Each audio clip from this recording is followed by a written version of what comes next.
শুরু করে দিই, যদিও তোমাদের পার্টিসিপেন্ট এখনো অনেক কম আছে। শুরু করে দেন, ওরা জয়েন করবে এখন। ওরা জয়েন করুক, আর আমরা ইনিশিয়াল কিছু ডিসকাশন করে পরে মূল ডিসকাশনে যাব। তো আচ্ছা, today we shall discuss drugs used in bronchial asthma and COPD. তো drugs used in bronchial asthma and COPD, এটা বুঝতে হলে তোমাদের ব্রঙ্কিয়াল অ্যাজমা এন্ড সিওপিডি সম্পর্কে একটু আইডিয়া থাকা দরকার। তোমাদের ব্রঙ্কিয়াল অ্যাজমা এন্ড সিওপিডি সম্পর্কে কতটুকু আইডিয়া আছে বলো দেখি? কোথাও কি দুটো ডিজিজ সম্পর্কে তোমরা আইডিয়া পাইছো?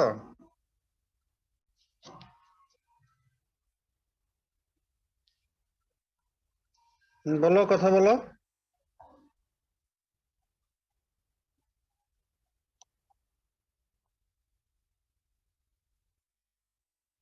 সিওপিডি তে ক্রনিক ব্রঙ্কাইটিস এন্ড এমফিসেমা আছে, এই দুইটা কম্পোনেন্ট থাকে সিওপিডি। ঠিক আছে, আর কি জানো?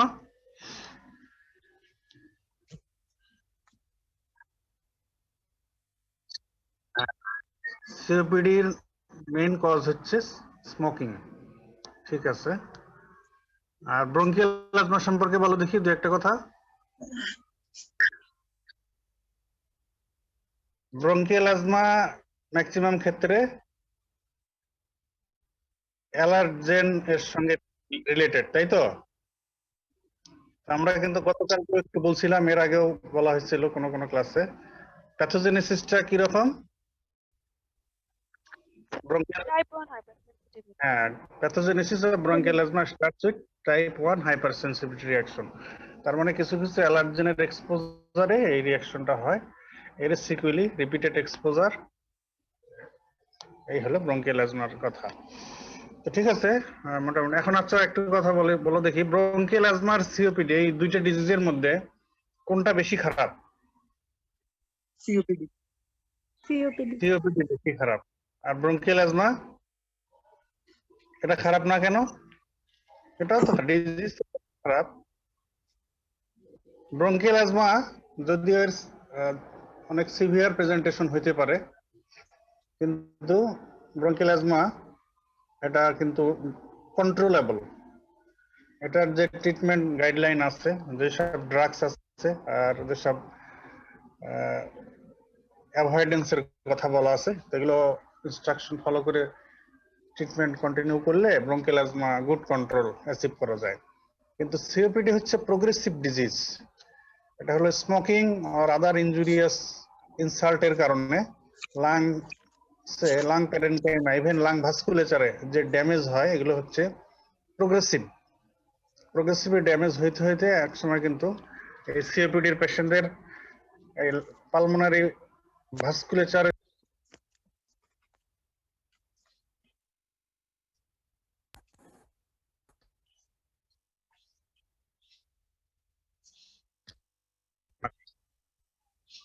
এটা টার্মটা শুনছো তোমরা, কর পালমোনালি? আচ্ছা, না শুনে থাকলে মনে রাখো, এটা তোমাদের ক্লিনিক্যাল মেডিসিনে কাজে লাগবে। সিওপিডির কমপ্লিকেশন হিসেবে কর পালমোনালি হতে পারে, এবং তখন কিন্তু পেশেন্টের কন্ডিশন গ্র্যাজুয়ালি আরো ডিটেরিয়েট করতে থাকে। তো এটা কিন্তু আসলে গুড কন্ট্রোল অ্যাচিভ করা যায় না, পেশেন্টের প্রবলেম থেকেই যায় মোটামুটি কিছু কিছু। তো ঠিক আছে, তাহলে আমরা সিরিয়ালি আসি। আগে ব্রঙ্কিয়াল অ্যাজমা, এটা মূলত বেশি ডিসকাশন হবে, এর রিলেশনে সিওপিডি যতটুকু লাগে ততটুকু আমরা বলবো। তো ব্রঙ্কিয়াল অ্যাজমা আমরা তাহলে বুঝলাম যে ব্রঙ্কিয়াল অ্যাজমা এটা একটা রেসপিরেটরি ডিজিজ, যেটা প্যাথোলজিক্যালি যদি আমরা চিন্তা করি তাহলে এখানে হলো যেটা হয় সেটা হলো এয়ারওয়ে ইনফ্লামেশন হয়, এবং এই ইনফ্লামেশনটার স্টিমুলাস হচ্ছে অ্যালার্জেন। ইউজুয়ালি এই সেই সব অ্যালার্জেনের এক্সপোজারে টাইপ 1 হাইপারসেনসিটিভ রিঅ্যাকশন ইনিশিয়ালি হয়। এই কারণে ইনিশিয়ালি যে চেঞ্জ হয় সেটা হচ্ছে ইওসিনোফিলিক ইনফিল্ট্রেশন ব্রঙ্কিয়াল ওয়ালে। তো তবে রিপিটেড এক্সপোজার হইতে হইতে একসময় ইনফ্লামেশনের নেচারটা চেঞ্জ হয়ে chronic inflammatory change in bronchial wall হয়ে যায়। তখন আবার এটা কিন্তু chronic inflammatory cell infiltration in bronchial wall and even fibrosis bronchial wall হয়ে যায়। তো এই জন্য এই ক্ষেত্রে ব্রঙ্কিয়াল ওয়ালটা আবার ওই ব্রঙ্কিয়াল অ্যাজমা তাদেরই বেশি হওয়ার রিস্ক থাকে যাদের একটা জেনেটিক প্রিডিসপোজিশন থাকে, এটাকে বলা হয় অ্যাটোপি, genetically determined predisposition to produce excessive amount of IgE and thus excessive risk of type 1 hypersensitivity reaction, এদেরকে বলা হয় অ্যাটোপিক ইন্ডিভিজুয়াল, যাদের এই ধরনের টেন্ডেন্সি থাকে। তো যাদের এই টেন্ডেন্সি থাকে তাদেরই ব্রঙ্কিয়াল অ্যাজমার হওয়ার রিস্কও বেশি থাকে। তো এই জন্য ব্রঙ্কিয়াল ওয়াল হাইপার রিঅ্যাক্টিভ থাকে, তার মানে ওইসব অ্যালার্জেনের এক্সপোজার আসলেই তাদের ব্রঙ্কিয়াল ওয়ালের কনস্ট্রিকশন হয়, ব্রঙ্কো কনস্ট্রিকশন হয়। এই জন্য episodic bronchoconstriction, airway limitation, airway obstruction, airway inflammation, এসব হচ্ছে ব্রঙ্কিয়াল অ্যাজমার প্যাথোলজিক্যাল কথাবার্তা। প্যাথোলজিক্যালি এগুলো হয় চেঞ্জ। আর ক্লিনিক্যালি বললে, ক্লিনিক্যালি এসব পেশেন্টদের cough, usually dry cough, often with sputum, wheeze, dyspnea, chest tightness, এগুলো হয়। তো তার মানে বোঝা যাচ্ছে যে এপিসোডিক যখনই অ্যালার্জেনের এক্সপোজারে আসে তখনই তার মূলত অ্যাটাকটা হয়, তখনই ব্রঙ্কিয়াল হাইপার রিঅ্যাক্টিভিটির কারণে ব্রঙ্কোস্পাজম হয়, পেশেন্টের কফ, ডিসপনিয়া, হুইজ এগুলো হয়। আবার মাঝখানে কিছু সময় দেখা যায় সে মোটামুটি ভালো থাকে, তাহলে অ্যাটাকটা এপিসোডিক হয়। তো এই জন্য অনেক সময় ভাবে বলা হয় যে এই টাইপের প্রেজেন্টেশন যেটা, সেটা হলো এপিসোডিক অ্যাজমা, এপিসোডিক অ্যাজমা। তো কারো কারো ক্ষেত্রে আবার দেখা যায় যে এপিসোডিক অ্যাটাকটা ওই টাইমে সিভিয়ারিটিটা বাড়ে, আবার বাকি টাইমেও একটু একটু ডিসপনিয়া, হুইজ একটু একটু থেকে যায়, এগুলো ক্রনিক ব্রঙ্কিয়াল অ্যাজমা। আর অ্যাজমার সবচেয়ে সিভিয়ার প্রেজেন্টেশন যেটা, সেটাকে বলা হয় acute severe bronchial asthma. Acute severe bronchial asthma এটা হলো একদম acute severe condition, severe presentation নিয়ে যখন ব্রঙ্কিয়াল অ্যাজমা আসে, যাদেরকে হসপিটালাইজ করতে হয়। Episodic asthma, chronic bronchial asthma, এগুলো হোম ট্রিটমেন্ট পসিবল এবং হোম ট্রিটমেন্ট দিয়েই অ্যাজমা কন্ট্রোলে নিয়ে আসা যায়। কিন্তু সিভিয়ার অ্যাকিউট ব্রঙ্কিয়াল অ্যাজমা যখন হয়ে যায় তখন হসপিটালাইজ করতে হয়। তো যেহেতু আমরা দেখলাম যে অ্যাজমা প্রেজেন্টেশনটা মূলত এপিসোডিক, এজন্য approach of treatment of bronchial asthma এটা তাহলে আমাদের কি রকম হতে পারে? যেসব ডিজিজের প্রেজেন্টেশন এপিসোডিকটা কেমন হয়? এপিসোডিক অ্যাটাক হয় এরকম আরেকটা ডিজিজের নাম বলো দেখি, তোমাদের পড়ানো হয়েছে তোমাদের পরীক্ষার আগে, মনে করতে পারো? Migraine sir, migraine. Migraine, very good. এটা দিয়ে আমি এক্সাম্পল মিলাইতে যাচ্ছি তোমাদের অ্যাজমার সঙ্গে। মাইগ্রেনের ট্রিটমেন্টে কয় গ্রুপের ড্রাগ আমরা তোমাদেরকে বলেছি?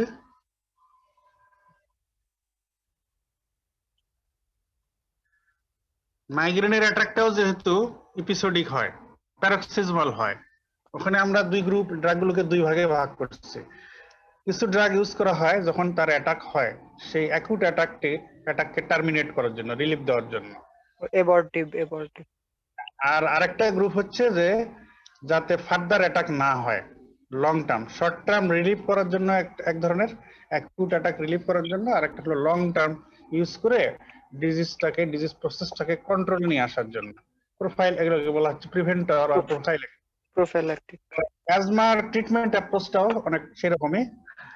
তো number 1 treatment approach of bronchial asthma, এটা নাম্বার 1 কথা হচ্ছে যেহেতু এখানে প্রিসিপিটেটিং ফ্যাক্টরস হচ্ছে some allergen or environmental factors, তাহলে নাম্বার 1 অ্যাপ্রোচ হচ্ছে avoidance of the precipitating factors or allergens or antigens. যেসব অ্যান্টিজেন আর অ্যালার্জেনের এক্সপোজারে আসলেই অ্যাজমার অ্যাটাক হওয়ার রিস্ক আছে, তো সেই সব অ্যালার্জেন অর এনভায়রনমেন্টাল ফ্যাক্টর আর এজেন্ট আর অ্যান্টিজেনের এক্সপোজার অ্যাভয়েড করা, এটা হলো 1 নম্বর অ্যাপ্রোচ। আর অ্যানাদার 2 অ্যাপ্রোচেস হলো ইউজ অফ ড্রাগস। তো সেই সব ড্রাগের মধ্যে নাম্বার 1 গ্রুপ হচ্ছে যেহেতু ব্রঙ্কিয়াল হাইপার রিঅ্যাক্টিভিটির কারণে এক্সপোজারে আসলেই তাদের ব্রঙ্কিয়াল ওয়াল কনস্ট্রিকশন হয়ে যায়, ব্রঙ্কো কনস্ট্রিকশন হয়ে যায়, তাহলে ওইসব ড্রাগের 1 নাম্বার গ্রুপ হচ্ছে শর্ট টার্ম রিলিভার। যেসব ড্রাগ ইউজ করলে এই যে ব্রঙ্কোস্পাজম এটাকে রিলিভ করে দেবে ইমিডিয়েটলি, তারা হচ্ছে শর্ট টার্ম রিলিভার, তাদেরকে বলা হচ্ছে এক কথায় ব্রঙ্কোডাইলেটরস। ব্রঙ্কাস ন্যারো হয়ে যায়, এই জন্য ডাইলেটেশন অফ ন্যারো ব্রঙ্কাই যেসব ড্রাগ দিয়ে করা যায় তারা হলো শর্ট টার্ম রিলিভার, যাদেরকে বলা হচ্ছে ব্রঙ্কোডাইলেটরস। ব্রঙ্কোডাইলেটরস এটা একটা গ্রুপ, ইমিডিয়েট রিলিফ দেওয়ার জন্য, অ্যাকিউট অ্যাটাক রিলিফ দেওয়ার জন্য, এপিসোডিক অ্যাটাক রিলিফ দেওয়ার জন্য।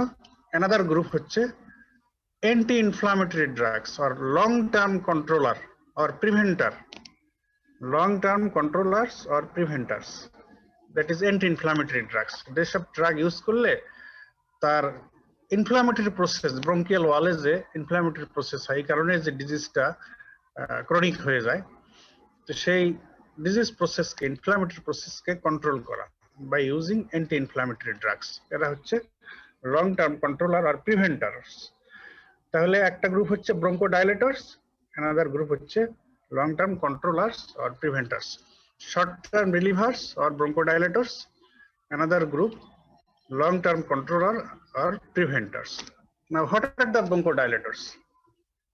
Bronchodilators এর মধ্যে নাম্বার 1 বিটা 2 agonists, এটা তোমরা অটোনমিক ফার্মাকোলজিতে পড়ে আসছো। বিটা 2 agonists মনে পড়ে? নাম বলো দেখি দুই একটা। সালবুটামল, সালমেটারল, সালবুটামল, টার্বুটালিন, সালমেটারল, ফরমেটারল, তাই না? এগুলো হচ্ছে beta 2 agonists.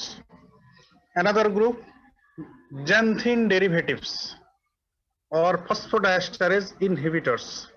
কি নাম? Theophylline, sir. Derivatives or phosphodiesterase inhibitors. Aminophylline, theophylline, doxophylline. Aminophylline আসলে ইনজেক্টেবল, ওটা তো রুটিনলি ইউজ হয় না। থিওফাইলিন অনেক কাল থেকে ইউজ হয়। থিওফাইলিন এই গ্রুপের মধ্যে। থিওফাইলিন আর নতুন ড্রাগ হিসেবে আসছে ডক্সোফাইলিন। আর ইনজেক্টেবল ইউজ করার, এই গ্রুপের মধ্যে ইউজ করার দরকার হলে তখন হলো অ্যামাইনোফাইলিন। তাহলে থিওফাইলিন, ডক্সোফাইলিন। এই জেনথিন ডেরিভেটিভস হিসেবে ক্যাফিন, থিওব্রোমিন এগুলোও কিন্তু আছে, তো ওগুলো আসলে ড্রাগ হিসেবে ইউজ হয় না। ক্যাফিন কিছু কিছু জিনিসের মধ্যে থাকে। ক্যাফিন কিসের মধ্যে থাকে? Paracetamol with caffeine, sir. Coffee, তাই না? টি, কফি। এজন্য কিন্তু যাদের অ্যাজমা, সিওপিডি থাকে তারা গরম চা খেলে অনেক সময় একটু তারা রিলিফ পায়, কারণ এরা জেনথিন ডেরিভেটিভস, তাদের ব্রঙ্কোডাইলেটর ইফেক্ট আছে। এই যে ক্যাফিন, এটাও একটা জেনথিন ডেরিভেটিভ, এই টি কফির মধ্যে এটা থাকে। তবে ড্রাগ হিসেবে ইউজ হয় হচ্ছে theophylline and doxofylline. Another group of bronchodilators antimuscarinic drugs. তোমরা অটোনমিকের নলেজ থেকে মনে করতে পারো কি যে অ্যান্টিমাস্কারিনিক ব্রঙ্কোডাইলেটরস কি কি বলা হয়েছিল? Ipratropium, sir. Ipratropium bromide, ipratropium, tiotropium, oxitropium. Very good, এই তো মনে করতে পারছো।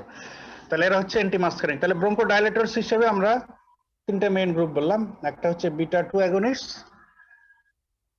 নেক্সট হচ্ছে xanthine derivatives or phosphodiesterase inhibitors, next হচ্ছে অ্যান্টিমাস্কারিনিক ড্রাগস।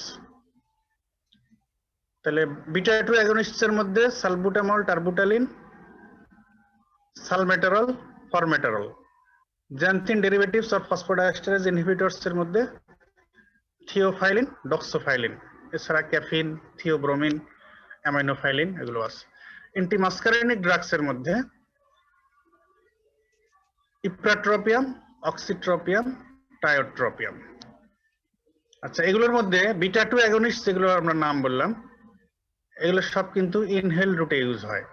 অ্যান্টিমাস্কারিনিক ড্রাগস হিসেবে যেগুলো বললাম এগুলোও ইনহেল রুটে ইউজ হয়। তবে থিওফাইলিন, থিওব্রোমিন, ক্যাফিন, ডক্সোফাইলিন এগুলো আবার ওরাল রুটে ইউজ হয়। অ্যামাইনোফাইলিন এটা আগে এক সময় এটা ওরাল ফর্মুলেশনও পাওয়া যেত, এখন খুব একটা পাওয়া যায় না। তবে ইনজেক্টেবল ফর্ম এখনো আছে, ইনজেকশন অ্যামাইনোফাইলিন। ঠিক আছে, তাহলে এগুলো হচ্ছে ব্রঙ্কোডাইলেটরস। এবারে আমরা আসি শর্ট টার্ম রিলিভার হিসেবে ব্রঙ্কোডাইলেটরস গুলো বললাম, এবার আসি লং টার্ম কন্ট্রোলার আর প্রিভেন্টার হিসেবে যে ইউজ হয় অ্যান্টি ইনফ্লামেটরি ড্রাগস। তার মধ্যে মোস্ট ইম্পর্টেন্ট হচ্ছে corticosteroids. Corticosteroids most important role play করে for management of bronchial asthma. এই হলো স্টেরয়েড। বলা হয় যে corticosteroid is the cornerstone of therapy of bronchial asthma. কারণ এখানে যেহেতু অ্যালার্জেনের এক্সপোজারে ব্রঙ্কিয়াল ওয়ালে ইনফ্ল্যামেটরি চেঞ্জ হয়, ইনফ্ল্যামেটরি রিয়াকশন হয়, কাজেই অ্যান্টি ইনফ্ল্যামেটরি ড্রাগ হিসেবে যেহেতু স্টেরয়েড ভেরি মাচ ইফেক্টিভ, এজন্য ব্রঙ্কিয়াল অ্যাজমাকে কন্ট্রোল করার জন্য স্টেরয়েড ভেরি ভেরি ইম্পর্টেন্ট। এজন্য বলা হয় steroid is the cornerstone of therapy of bronchial asthma. তো এই স্টেরয়েড ব্রঙ্কিয়াল অ্যাজমা ট্রিটমেন্টে, ক্রনিক ব্রঙ্কিয়াল অ্যাজমা যেগুলো ক্রনিক ব্রঙ্কিয়াল অ্যাজমার কেস, এর ক্ষেত্রে স্টেরয়েড ইনহেল রুটে ইউজ হয়, ইনহেল ফর্ম অফ স্টেরয়েড। তো ইনহেল স্টেরয়েড যেগুলো beclomethasone, fluticasone, budesonide, triamcinolone, ciclesonide, এগুলো হচ্ছে ইনহেল স্টেরয়েডের example. Beclomethasone, fluticasone, budesonide, triamcinolone, ciclesonide inhale স্টেরয়েডের এক্সাম্পল। তবে কখনো কখনো আবার সিস্টেমিক স্টেরয়েডও ইউজ করার দরকার হয়। তো ওরাল স্টেরয়েড ইউজ করার দরকার হলে এখানে প্রেডনিসোলন ইউজ করা হয়। আর সিভিয়ার অ্যাকুট ব্রঙ্কিয়াল অ্যাজমার ক্ষেত্রে ইনজেক্টেবল স্টেরয়েড ইউজ করার দরকার হয়, তখন ইনজেকশন হাইড্রোকর্টিসন ইন্ট্রাভেনাস রুটে দেওয়া হয়, ইনজেকশন হাইড্রোকর্টিসন। তাহলে ওরাল ইনজেক্টেবলের মধ্যে হাইড্রোকর্টিসন। তবে হাইড্রোকর্টিসন না পাওয়া গেলে অনেক সময় ডেক্সামিথাসোন ইউজ করা যেতে পারে। তবে hydrocortisone is the injectable steroid used in treatment of severe acute bronchial asthma. এটা স্টেরয়েড গেল। Next another group leukotriene receptor antagonist. কালকে আমরা একটু বলেছি লিউকোট্রিন রিসেপ্টর অ্যান্টাগনিস্ট। যেহেতু ব্রঙ্কিয়াল অ্যাজমা প্যাথোজেনেসিসে অন্যান্য মিডিয়েটরস এর মতো লিউকোট্রিনেরও ইম্পর্টেন্ট রোল আছে, সেজন্য leukotriene receptor antagonist bronchial asthma ট্রিটমেন্টে ইম্পর্টেন্ট রোল প্লে করে। এবং এই যেহেতু স্টেরয়েড যদিও আমরা বললাম important for treatment of bronchial asthma, very very important and cornerstone of therapy, কিন্তু স্টেরয়েড আসলে লং টার্ম ইউজ করলে স্টেরয়েডের মেনি মেনি অ্যাডভার্স ইফেক্টস আছে। তোমরা আগেরটা আপনার স্টেরয়েডের ক্লাসে নিশ্চয়ই জেনেছো যে স্টেরয়েডের adverse effect from head to toe, মাথা থেকে পা পর্যন্ত এর অনেক অনেক অ্যাডভার্স ইফেক্ট। সেই জন্য এটা আসলে লং টার্ম ইউজ করলে এসব অ্যাডভার্স ইফেক্ট হয়ে যেতে পারে, ইভেন সিস্টেমিক অ্যাডভার্স ইফেক্ট গুলো হয়ে যেতে পারে। সেজন্য যখন ডিজিজ কন্ট্রোলে এসে যায় তখন আসলে স্টেরয়েড যদি অ্যাভয়েড করা যায় এটাই বেটার। তো সেই ক্ষেত্রে একটা ইম্পর্টেন্ট প্লেস করে নিয়েছে হলো leukotriene receptor antagonist. Leukotriene receptor antagonist আসার পরে কিন্তু অনেক ক্ষেত্রে এই স্টেরয়েড ক্রনিক ইউজ অ্যাভয়েড করা এটা পসিবল হয়ে গেছে। তো লিউকোট্রিন রিসেপ্টরস অ্যান্টাগনিস্ট আর জাফিরলুকাস্ট এন্ড মন্টেলুকাস্ট। মন্টেলুকাস্টটাই মোস্টলি ইউজ হয়, জাফিরলুকাস্ট এন্ড মন্টেলুকাস্ট। আর লিউকোট্রিন সিনথেসিস ইনহিবিটর, কালকে আমরা বলেছি 5-লাইপোক্সিজেনেজ ইনহিবিটর জিলিউটন, যদিও এই ড্রাগটা আছে লিস্টে কিন্তু এটা আসলে ইউজুয়ালি ইউজ হয় না। ইউজ হয় মূলত leukotriene receptor antagonist, zafirlukast, montelukast, তার মধ্যে মন্টেলুকাস্টটাই ওয়াইডলি ইউজড হয়। Another group mast cell stabilisers. Mast cell stabilisers একদম ট্রুলি মাস্ট সেল স্টেবিলাইজার্স বলা হয় sodium cromoglycate or nedocromil sodium, sodium cromoglycate or nedocromil sodium. তবে কিছু কিছু আদার ড্রাগেরও মাস্ট সেল স্টেবিলাইজিং প্রপার্টি আছে, যেমন স্টেরয়েড বলা হয় যে স্টেরয়েডেরও মাস্ট সেল স্টেবিলাইজিং প্রপার্টি আছে। তারপরে অ্যাড্রেনালিনেরও মাস্ট সেল স্টেবিলাইজিং প্রপার্টি আছে, সালবুটামল এগুলোরও কিছুটা আছে। আর অ্যান্টিহিস্টামিনের মধ্যে একটা কিটোটিফেন, যদিও আমরা কালকে বলেছি যে আসলে ব্রঙ্কিয়াল অ্যাজমা ট্রিটমেন্টে কিন্তু রুটিন ট্রিটমেন্ট লিস্টে, ড্রাগ লিস্টে বা ট্রিটমেন্ট গাইডলাইনে অ্যান্টিহিস্টামিনের কথা বলা নেই। তবে রেয়ারলি এটা হলো হিসাবের বাইরের কথা, মানে রুটিন ইউজের বাইরের কথা, অনেক সময় কিটোটিফেন কারো কোনো পেশেন্টের ক্ষেত্রে ইউজ করে কিছুটা বেনিফিট পাওয়া যায়। তো সেটার এক্সপ্লেনেশন হলো যে অ্যান্টিহিস্টামিন হিসাবে না, যে কিটোটিফেনের অ্যান্টিহিস্টামিন প্রপার্টির বাইরেও মাস্ট সেল স্টেবিলাইজিং প্রপার্টি আছে। তো সে যে ক্ষেত্রে কিছুটা বেনিফিট দেয় সেটা মূলত এই মাস্ট সেল স্টেবিলাইজিং প্রপার্টির কারণে কিটোটিফেন। তো এটা কখনোই আগে বলা যাবে না। মাস্ট স্টেবিলাইজার মূলত হলো সোডিয়াম ক্রোমোগ্লাইকেট আর নেডোক্রোমিল সোডিয়াম। আর কোন কোন ড্রাগের মাস্ট সেল স্টেবিলাইজিং প্রপার্টি কিছুটা আছে এটা বললে তখন বাকি কথাগুলো চলে আসবে। স্টেরয়েডের তো আছেই, বিটা 2 অ্যাগোনিস্টেরও কিছুটা আছে, আর এই কিটোটিফেন অ্যান্টিহিস্টামিন এটারও কিছুটা আছে। তো এবারে আমরা আসি, আমরা তো বললাম ব্রঙ্কোডাইলেটরস আর short term reliever of bronchial asthma and long term controller or preventer, that is anti-inflammatory drugs used in bronchial asthma, এর নাম এক্সাম্পল বলে ফেললাম। তো রিলিভার আর প্রিভেন্টার আর কন্ট্রোলার, এর বাইরে আরেকটা টার্ম অনেক সময় বলে প্রোটেক্টর। প্রোটেক্টর হিসেবে যারা ব্রঙ্কিয়াল, যেসব ড্রাগ ক্রনিক ইউজ করলে, লং টার্ম ইউজ করলে ব্রঙ্কিয়াল ওয়াল মানে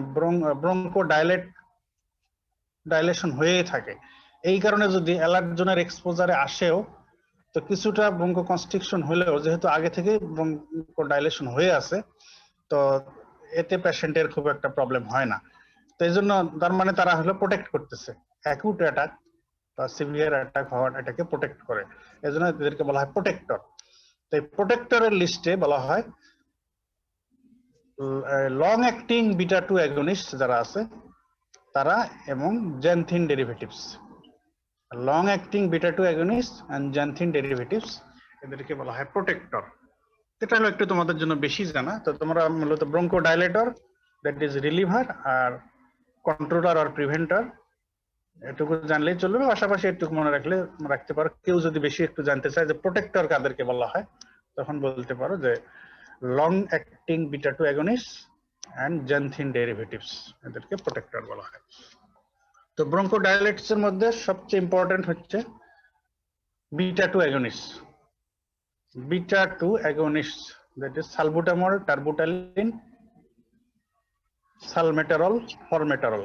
তো সালবুটামল, টার্বুটালিন এগুলো হচ্ছে শর্ট অ্যাক্টিং বিটা 2 অ্যাগনিস্ট, আর সালমেটারল, ফরমেটারল এগুলো হচ্ছে লং অ্যাক্টিং বিটা 2 অ্যাগনিস্ট। এখন এরা যে ব্রঙ্কোডাইলেটর হিসেবে কাজ করে এটা তোমাদের রিটেনে আসতে পারে, যে mechanism of bronchodilator mechanism of beta 2 agonists. Explain bronchodilator mechanism of beta 2 agonists. তোমাদের অটোনমিক ফার্মাকোলজি নলেজ থেকে তোমরা এক্সপ্লেইন করার চেষ্টা করো দেখি, এই বিটা 2 অ্যাগনিস্ট কিভাবে ব্রঙ্কোডাইলেশন করে, বলো এনিবডি।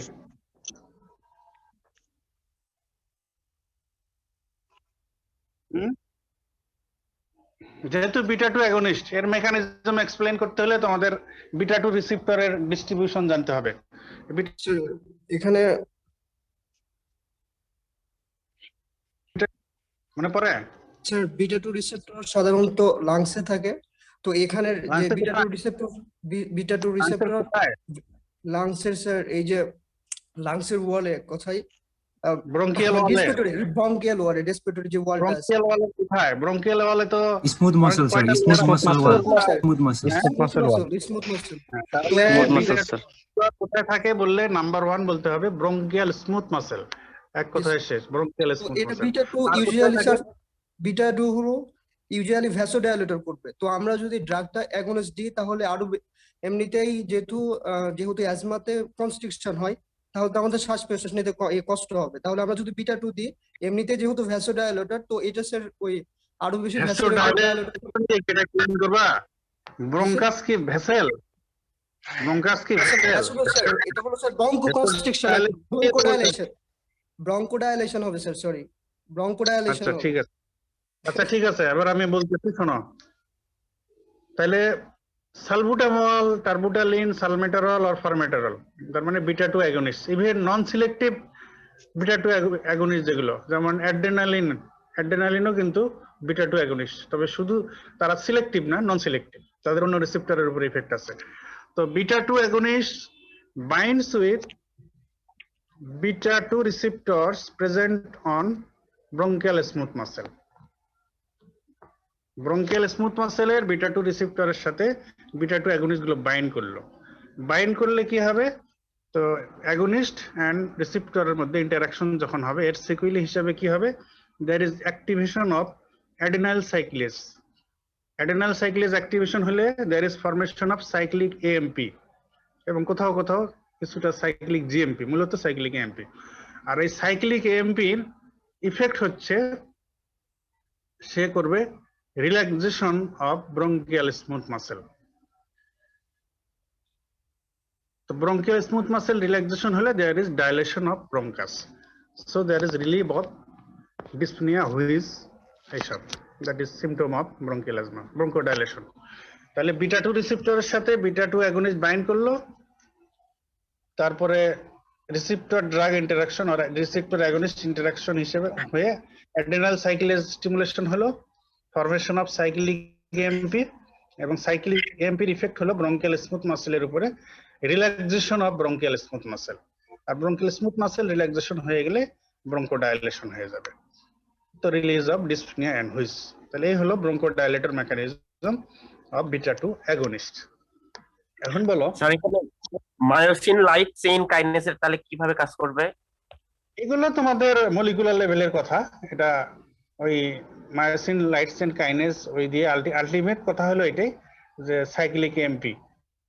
সাইক্লিক এএমপির পরে মাসেল রিল্যাক্স করতে হলে তো ওই যে অ্যাক্টিন মায়োসিনের উপরে কাজ করতে হবে না, কারণ অ্যাক্টোমায়োসিন কাপলিং দিয়েই তো মাসেল কন্ট্রাকশন হয়। মায়োসিন লাইট চেইন কাইনেস এটা যখন হবে, এটার উপরে ইন্টারাকশন যখন হবে সাইক্লিক এএমপির, এর সিকুয়েলি হিসাবে relaxation of bronchial smooth muscle হবে।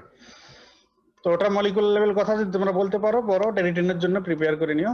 মোদ্দা কথা হলো beta 2 agonist, beta 2 receptor of bronchial smooth muscle bind করলো, and agonist receptor interaction এর কারণে adrenal cyclase stimulation হলো, formation of cyclic AMP, and cyclic AMP causes relaxation of bronchial smooth muscle. So there is dilatation of bronchus, that is bronchodilation, followed by relief of dyspnea and wheeze. তো এখন এই হলো mechanism of action আর bronchodilator mechanism of beta 2 agonist. তো এখন বলো, what are the adverse effects of beta 2 agonist or salbutamol, terbutaline, এগুলো adverse effect কি? সালবুটামল or বিটা 2 ড্রাগ জিজ্ঞেস করলে এটা কিন্তু ফ্রিকোয়েন্টলি ভাইভাতে জিজ্ঞেস করা হয়। যে আমরা পরীক্ষা নিলাম কয়েকদিন আগে, প্রায় স্টুডেন্টকে কিন্তু এই ব্রঙ্কিয়াল অ্যাজমা ড্রাগ চলে আসলে তাকে এটা জিজ্ঞেস করা হয়েছে যে সালবুটামলের অ্যাডভার্স ইফেক্ট কি বা বিটা 2 অ্যাগনিস্টের অ্যাডভার্স ইফেক্ট কি? বলো কি কি important adverse effect? Hypotension, tachycardia, palpitation. এটা তো এক কথা না, ইম্পর্টেন্ট কথা না। তোমরা অ্যাজমার পেশেন্ট দেখ, তোমাদের মধ্যে কারো অ্যাজমা সমস্যা আছে বা পরিবারে ফ্যামিলিতে রিলেটিভস এর মধ্যে দেখছো যারা সালবুটামল ইউজ করে তাদের একটা প্রবলেম হয়? স্যার মাসল ট্রেমর হয়েছে। Very good. Skeletal muscle tremor. Tremor is the most important adverse effect and most common adverse effect of beta 2 agonist.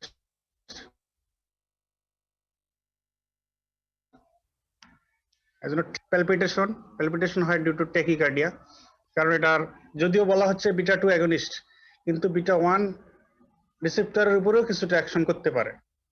কারণ আমরা বলেছি যে অটোনমিকে যে আমরা অনেক সময় সিলেক্টিভ হিসেবে, রিসেপ্টর সিলেক্টিভ হিসেবে যে কথাগুলো বলি এগুলো কোনো অ্যাবসলিউট কথা না। তো অনেক সময় দেখা যায় ওই আদার রিসেপ্টরের উপরে কিছুটা ইফেক্ট থাকতে পারে এবং সালবুটামল এটা হয়, যদিও আমরা বলতেছি যে বিটা 2 অ্যাগনিস্ট, তো বিটা 1 এর উপরে কিছু ইফেক্ট। এই জন্য কার্ডিয়াক মাসেলে যে বিটা 1 রিসেপ্টর থাকে এখানে কিছুটা অ্যাকশন হয়ে ট্যাকিকার্ডিয়া হতে পারে, এই জন্য পেশেন্ট প্যালপিটেশন বলতে পারে। নার্ভাসনেস, অ্যাংজাইটি, রেস্টলেসনেস এগুলো হতে পারে। তাহলে tremor, palpitation, tachycardia, nervousness, anxiety, insomnia, restlessness এগুলো হতে পারে। And another adverse effect, এটা রেয়ারলি হতে পারে, এটা যদি বিশেষ করে রিপিটেডলি যদি ইউজ করা হয় সালবুটামল আর বিটা 2 অ্যাগনিস্ট, সেটা হলো হাইপোক্যালিমিয়া। এই জন্য অনেক সময় পরীক্ষায় এভাবে জিজ্ঞেস করা হয় যে ইলেকট্রোলাইটের উপরে বিটা 2 অ্যাগনিস্টের কি ইফেক্ট বা ইলেকট্রোলাইটের উপরে সালবুটামলের কি ইফেক্ট। এটা ক্রনিক এন্ড রিপিটেড ইউজ করলে বিটা 2 অ্যাগনিস্ট ইউজ করলে এটা ইলেকট্রোলাইটের উপর একটা ইফেক্ট হলো যে হাইপোক্যালিমিয়া করতে পারে। তাহলে tremor, palpitation, tachycardia, anxiety, restlessness, nervousness, insomnia, even hypokalaemia হতে পারে।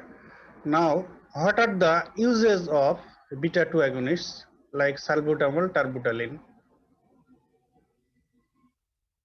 সালবুটামলের ইউজ কি কি হতে পারে তাহলে বলো? কোন কোন ক্লিনিক্যাল কন্ডিশনে সালবুটামল ইউজ করা যেতে পারে বলো? স্যার ব্রঙ্কোডাইলেটর হিসেবে। ব্রঙ্কোডাইলেটর হিসেবে আমরা কোন কোন কন্ডিশনে ইউজ করতে পারি? ডিজিজের নাম বলো। স্যার ব্রঙ্কিয়াল অ্যাজমাতে। অ্যাজমা COPD আর সিওপিডি। COPD. তাহলে bronchial asthma, COPD and any other bronchospastic condition. Bronchial এই যেমন রেসপিরেটরি ট্র্যাক্টে যদি অ্যাকুট ইনফেকশন হয়ে টেম্পোরারিলি ব্রঙ্কো কনস্ট্রিকশন হতে পারে, সেই ক্ষেত্রেও কিন্তু যদিও ব্রঙ্কিয়াল অ্যাজমা বা সিওপিডি না, অনেক সময় বিশেষ করে বাচ্চাদের ক্ষেত্রে অনেক সময় ব্রঙ্কোডাইলেটর হিসেবে সালবুটামল বিটা 2 অ্যাগনিস্ট ইউজ করা যেতে পারে। তার মানে হলো এনি ব্রঙ্কোস্পাস্টিক কন্ডিশন। তাহলে ব্রঙ্কিয়াল অ্যাজমা, সিওপিডি অবশ্যই বলবো এনি ব্রঙ্কোস্পাস্টিক কন্ডিশনস এখানে ব্রঙ্কোডাইলেটর হিসেবে ইউজ করা যেতে পারে। এছাড়া এনি আদার ইউজ? হ্যাঁ,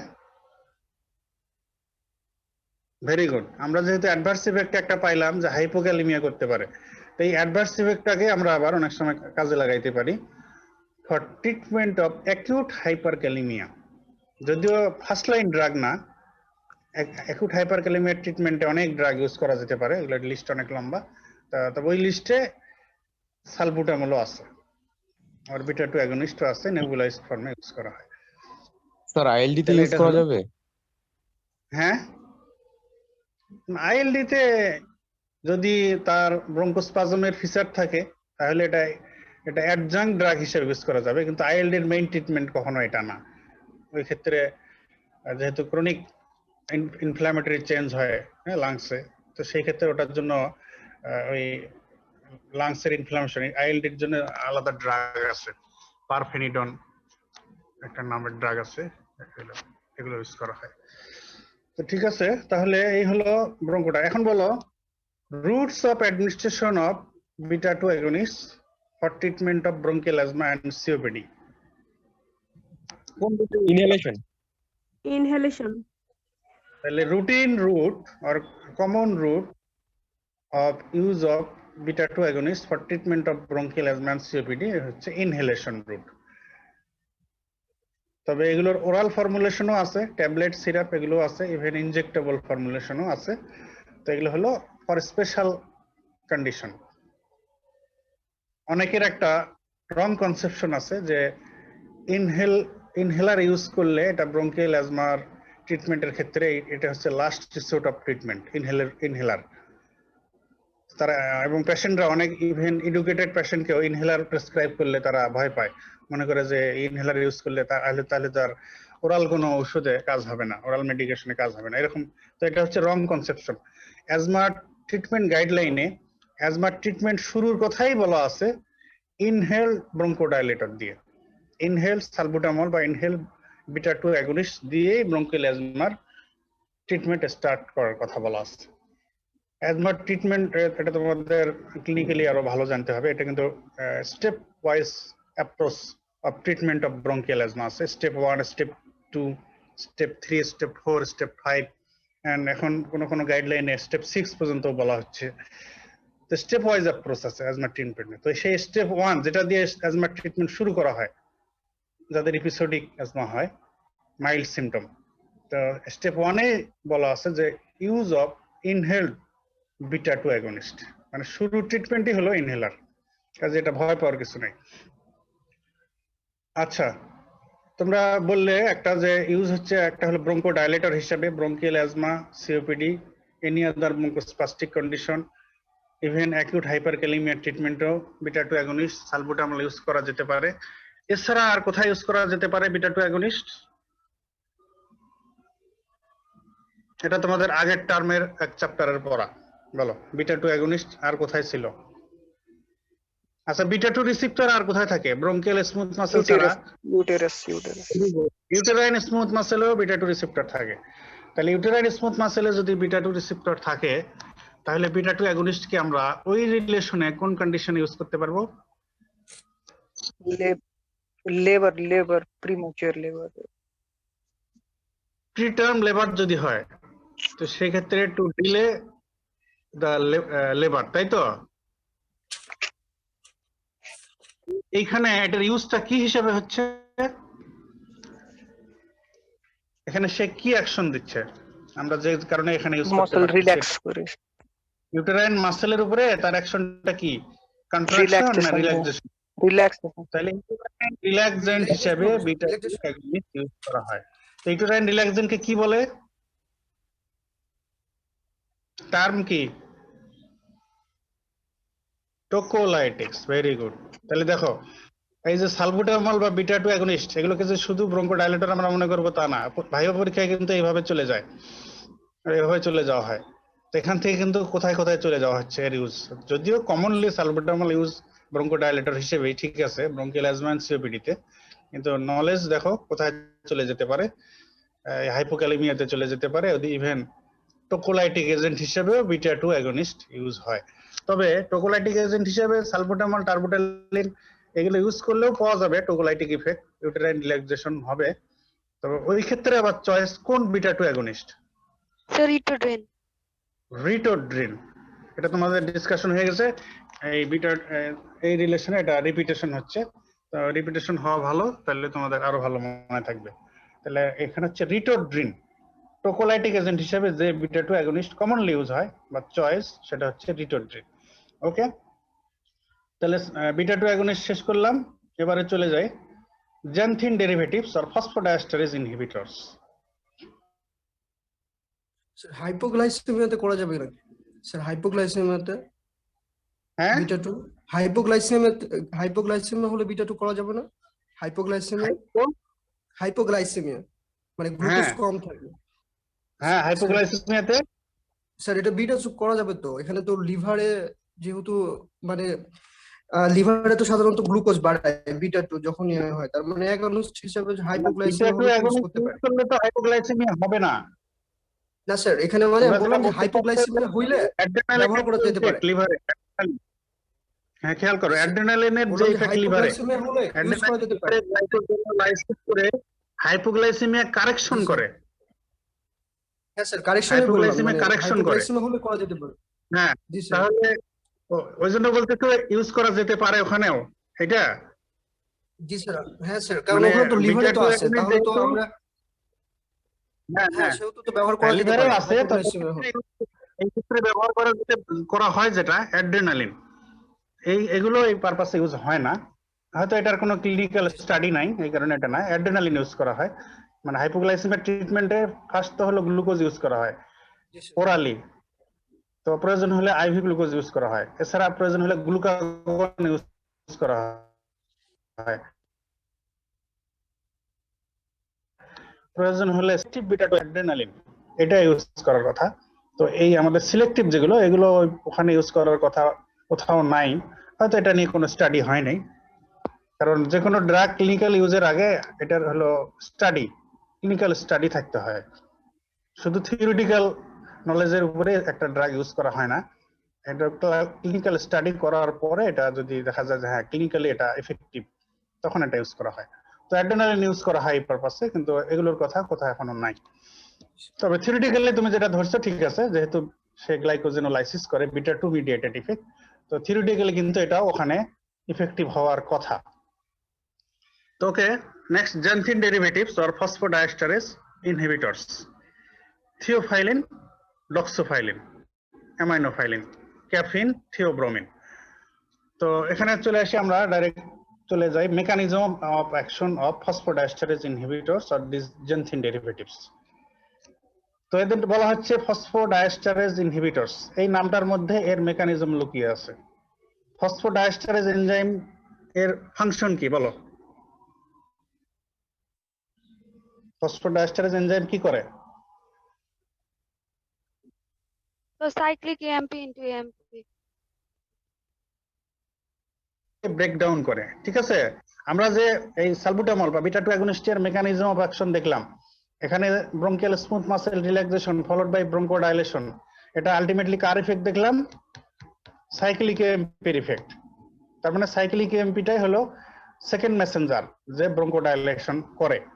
তো ফসফোডাইএস্টারেজ কি করে? এই সাইক্লিক এএমপি কে ব্রেকডাউন করে। তাহলে তো আর ব্রঙ্কোডাইলেশন হবে না। সাইক্লিক এএমপি যদি না থাকে তাহলে তো ব্রঙ্কোডাইলেশন হবে না, ব্রঙ্কোস্পাজম হতে থাকবে। তো এখন আমরা যদি ওই সাইক্লিক এএমপির ব্রেকডাউনকে প্রিভেন্ট করতে পারি বাই ইনহিবিটিং দ্য এনজাইম, যে এনজাইমটা সাইক্লিক এএমপিকে ব্রেকডাউন করে, ওটাকে যদি আমরা ইনহিবিট করে দিতে পারি, যেমন ফসফোডাইএস্টারেজ ইনহিবিটরস ইউজ করে, থিওফাইলিন, ডক্সোফাইলিন এগুলো ইউজ করে, তো তাহলে ফসফোডাইএস্টারেজ আর কাজ করতে পারবে না, সাইক্লিক এএমপিও আর ব্রেকডাউন হবে না। তো সাইক্লিক এএমপি তখন ব্রঙ্কোডাইলেশন করবে। এটা হলো একটা মেকানিজম। অ্যানাদার ইম্পর্টেন্ট মেকানিজম হচ্ছে যে এই জ্যানথিন ডেরিভেটিভস গুলো, থিওফাইলিন, ডক্সোফাইলিন, এগুলো আবার ডাইরেক্টলি একটা আদার রিসিপ্টরের উপরে কাজ করে, সেটা হলো অ্যাডিনোসিন রিসিপ্টর। অ্যাডিনোসিন যখন তার নিজের রিসিপ্টর অ্যাডিনোসিন রিসিপ্টরের উপরে কাজ করে, তখন কিন্তু ব্রঙ্কোস্পাজম হয়।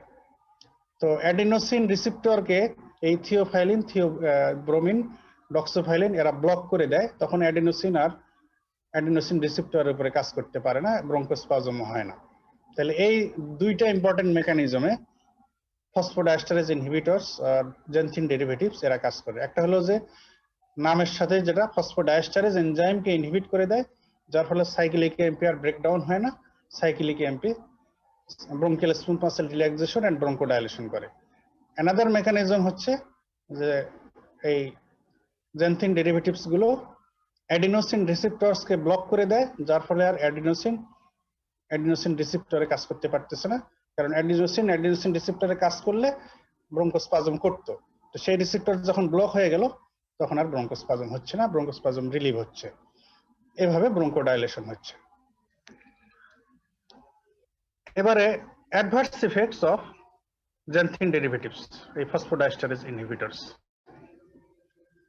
এগুলোর অ্যাডভার্স ইফেক্টসও অনেকটা এই বিটা 2 অ্যাগনিস্টের মতোই। যেমন ট্রেমর, এটার ক্ষেত্রে হতে পারে, অ্যাংজাইটি, টেনশন, ট্যাকিকার্ডিয়া, প্যালপিটেশন, এগুলো এটার ক্ষেত্রেও হয়, নার্ভাসনেস, ইনসোমনিয়া, এগুলো এটার ক্ষেত্রেও হয়। তবে সিএনএস স্টিমুল্যান্ট ইফেক্ট এই জ্যানথিন ডেরিভেটিভস এর ক্ষেত্রে অনেক প্রমিনেন্ট বিটা 2 অ্যাগনিস্টের চাইতে, সিএনএস স্টিমুল্যান্ট ইফেক্ট। এছাড়া যে truck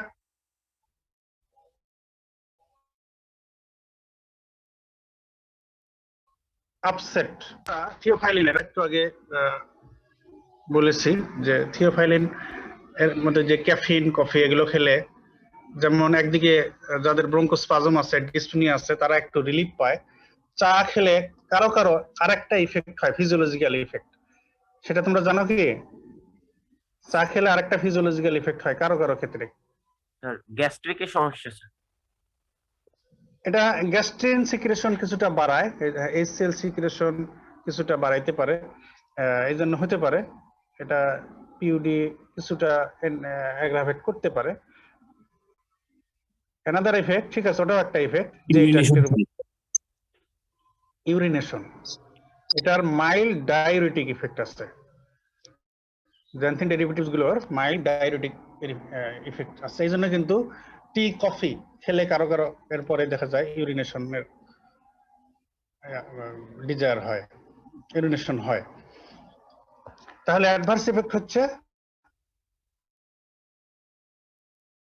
palpitation, tachycardia, nervousness, anxiety, tension, restlessness, CNS stimulant effect. Even কনভালশনও কিন্তু হয়ে যেতে পারে কারো কারো, যদি এক্সেসিভ ডোজ হয় জ্যানথিন ডেরিভেটিভ, কনভালশন হতে পারে। এছাড়া যে ট্রাক আপসেট, এর মধ্যে কারো কারো সিভিয়ার ভমিটিং হতে পারে, severe vomiting nausea, severe vomiting হতে পারে। আর আদার ইফেক্ট যেগুলো বললাম, ডায়ুরেটিক ইফেক্ট হতে পারে, গ্যাস্ট্রিক এইচসিএল সিক্রেশন অনেক সময় একটু বাড়তে পারে। এই হচ্ছে থিওফাইলিন, জ্যানথিন ডেরিভেটিভস। এবারে আসি anti muscarinic drugs. Ipratropium, tiotropium, অক্সিট্রোপিয়াম।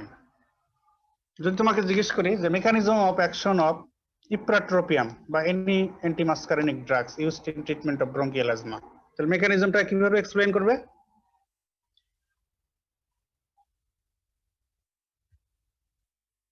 Anti muscarinic drug কি অটোনমিক নলেজ থেকে বলা যায় না?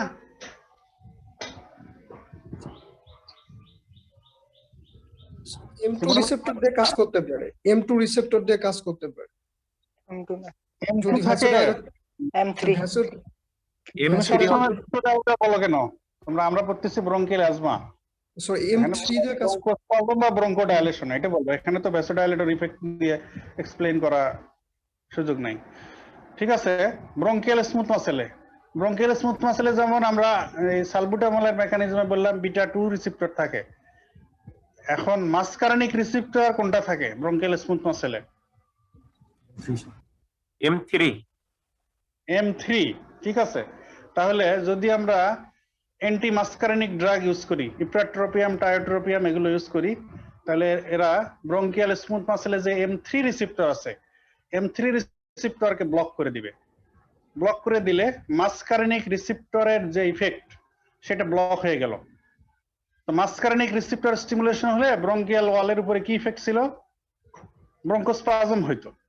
M3 রিসেপ্টরের স্টিমুলেশন হলে ব্রঙ্কোস্পাজম হইতো। তো সেটাকে আমরা ব্লক করে দিলাম। M3 রিসেপ্টর ব্লক করে দিলে আর ব্রঙ্কোস্পাজম হবে না, তাহলে ব্রঙ্কোডাইলেশন হবে। এই হচ্ছে অ্যান্টি মাস্কারিনিক ড্রাগ এর এক্সাম্পল, ব্রঙ্কোডাইলেটর মেকানিজমের এক্সপ্লেনেশন। তাহলে anti muscarinic drugs like ipratropium, tiotropium এগুলো ইউজ করলে তারা M3 receptor present in bronchial smooth muscle এগুলোকে ব্লক করে দিবে। সো অ্যাসিটাইলকোলিন যে M3 রিসেপ্টরের উপরে কাজ করে ব্রঙ্কোস্পাজম করতো, সেটা আর হবে না।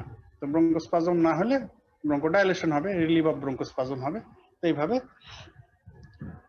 অ্যান্টি মাস্কারিনিক ড্রাগ গুলো কাজ করে।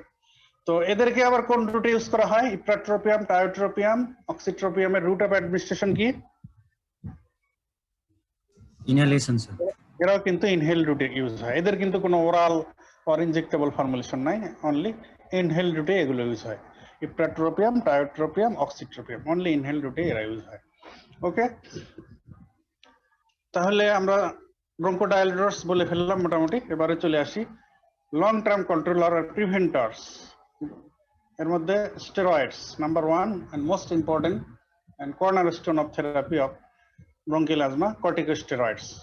So mostly use হয় inhaled route, long term use, chronic use, inhaled corticosteroid, beclomethasone, fluticasone, budesonide, cyclesonide এগুলো হচ্ছে corticosteroid that are used in inhaled route.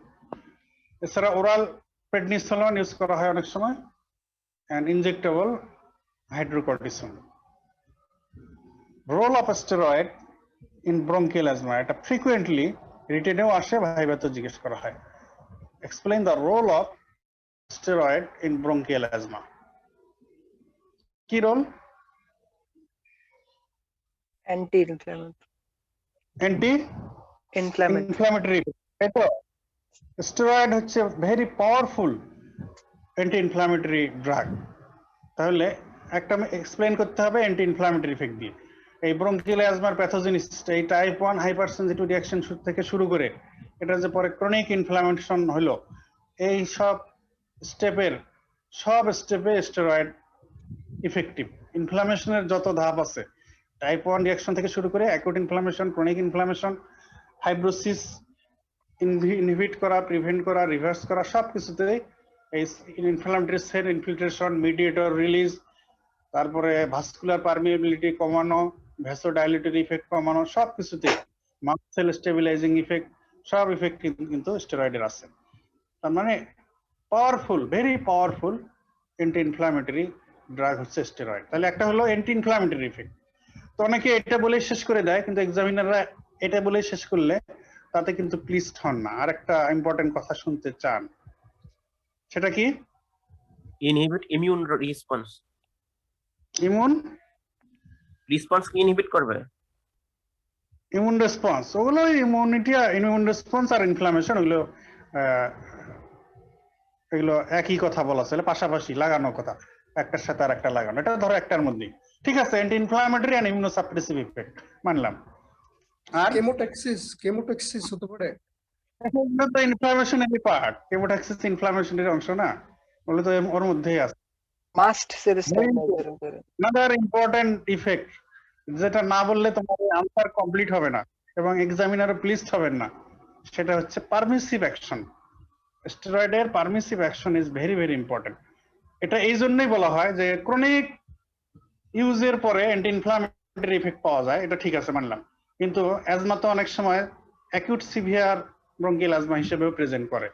তো সেই ক্ষেত্রেও তো আমরা অন্যান্য অ্যাকিউট যেসব অ্যাকশন দেয় ড্রাগের সঙ্গে স্টেরয়েডও কিন্তু ইউজ করি, ইনজেক্টেবল হাইড্রোকর্টিসন ইউজ করি।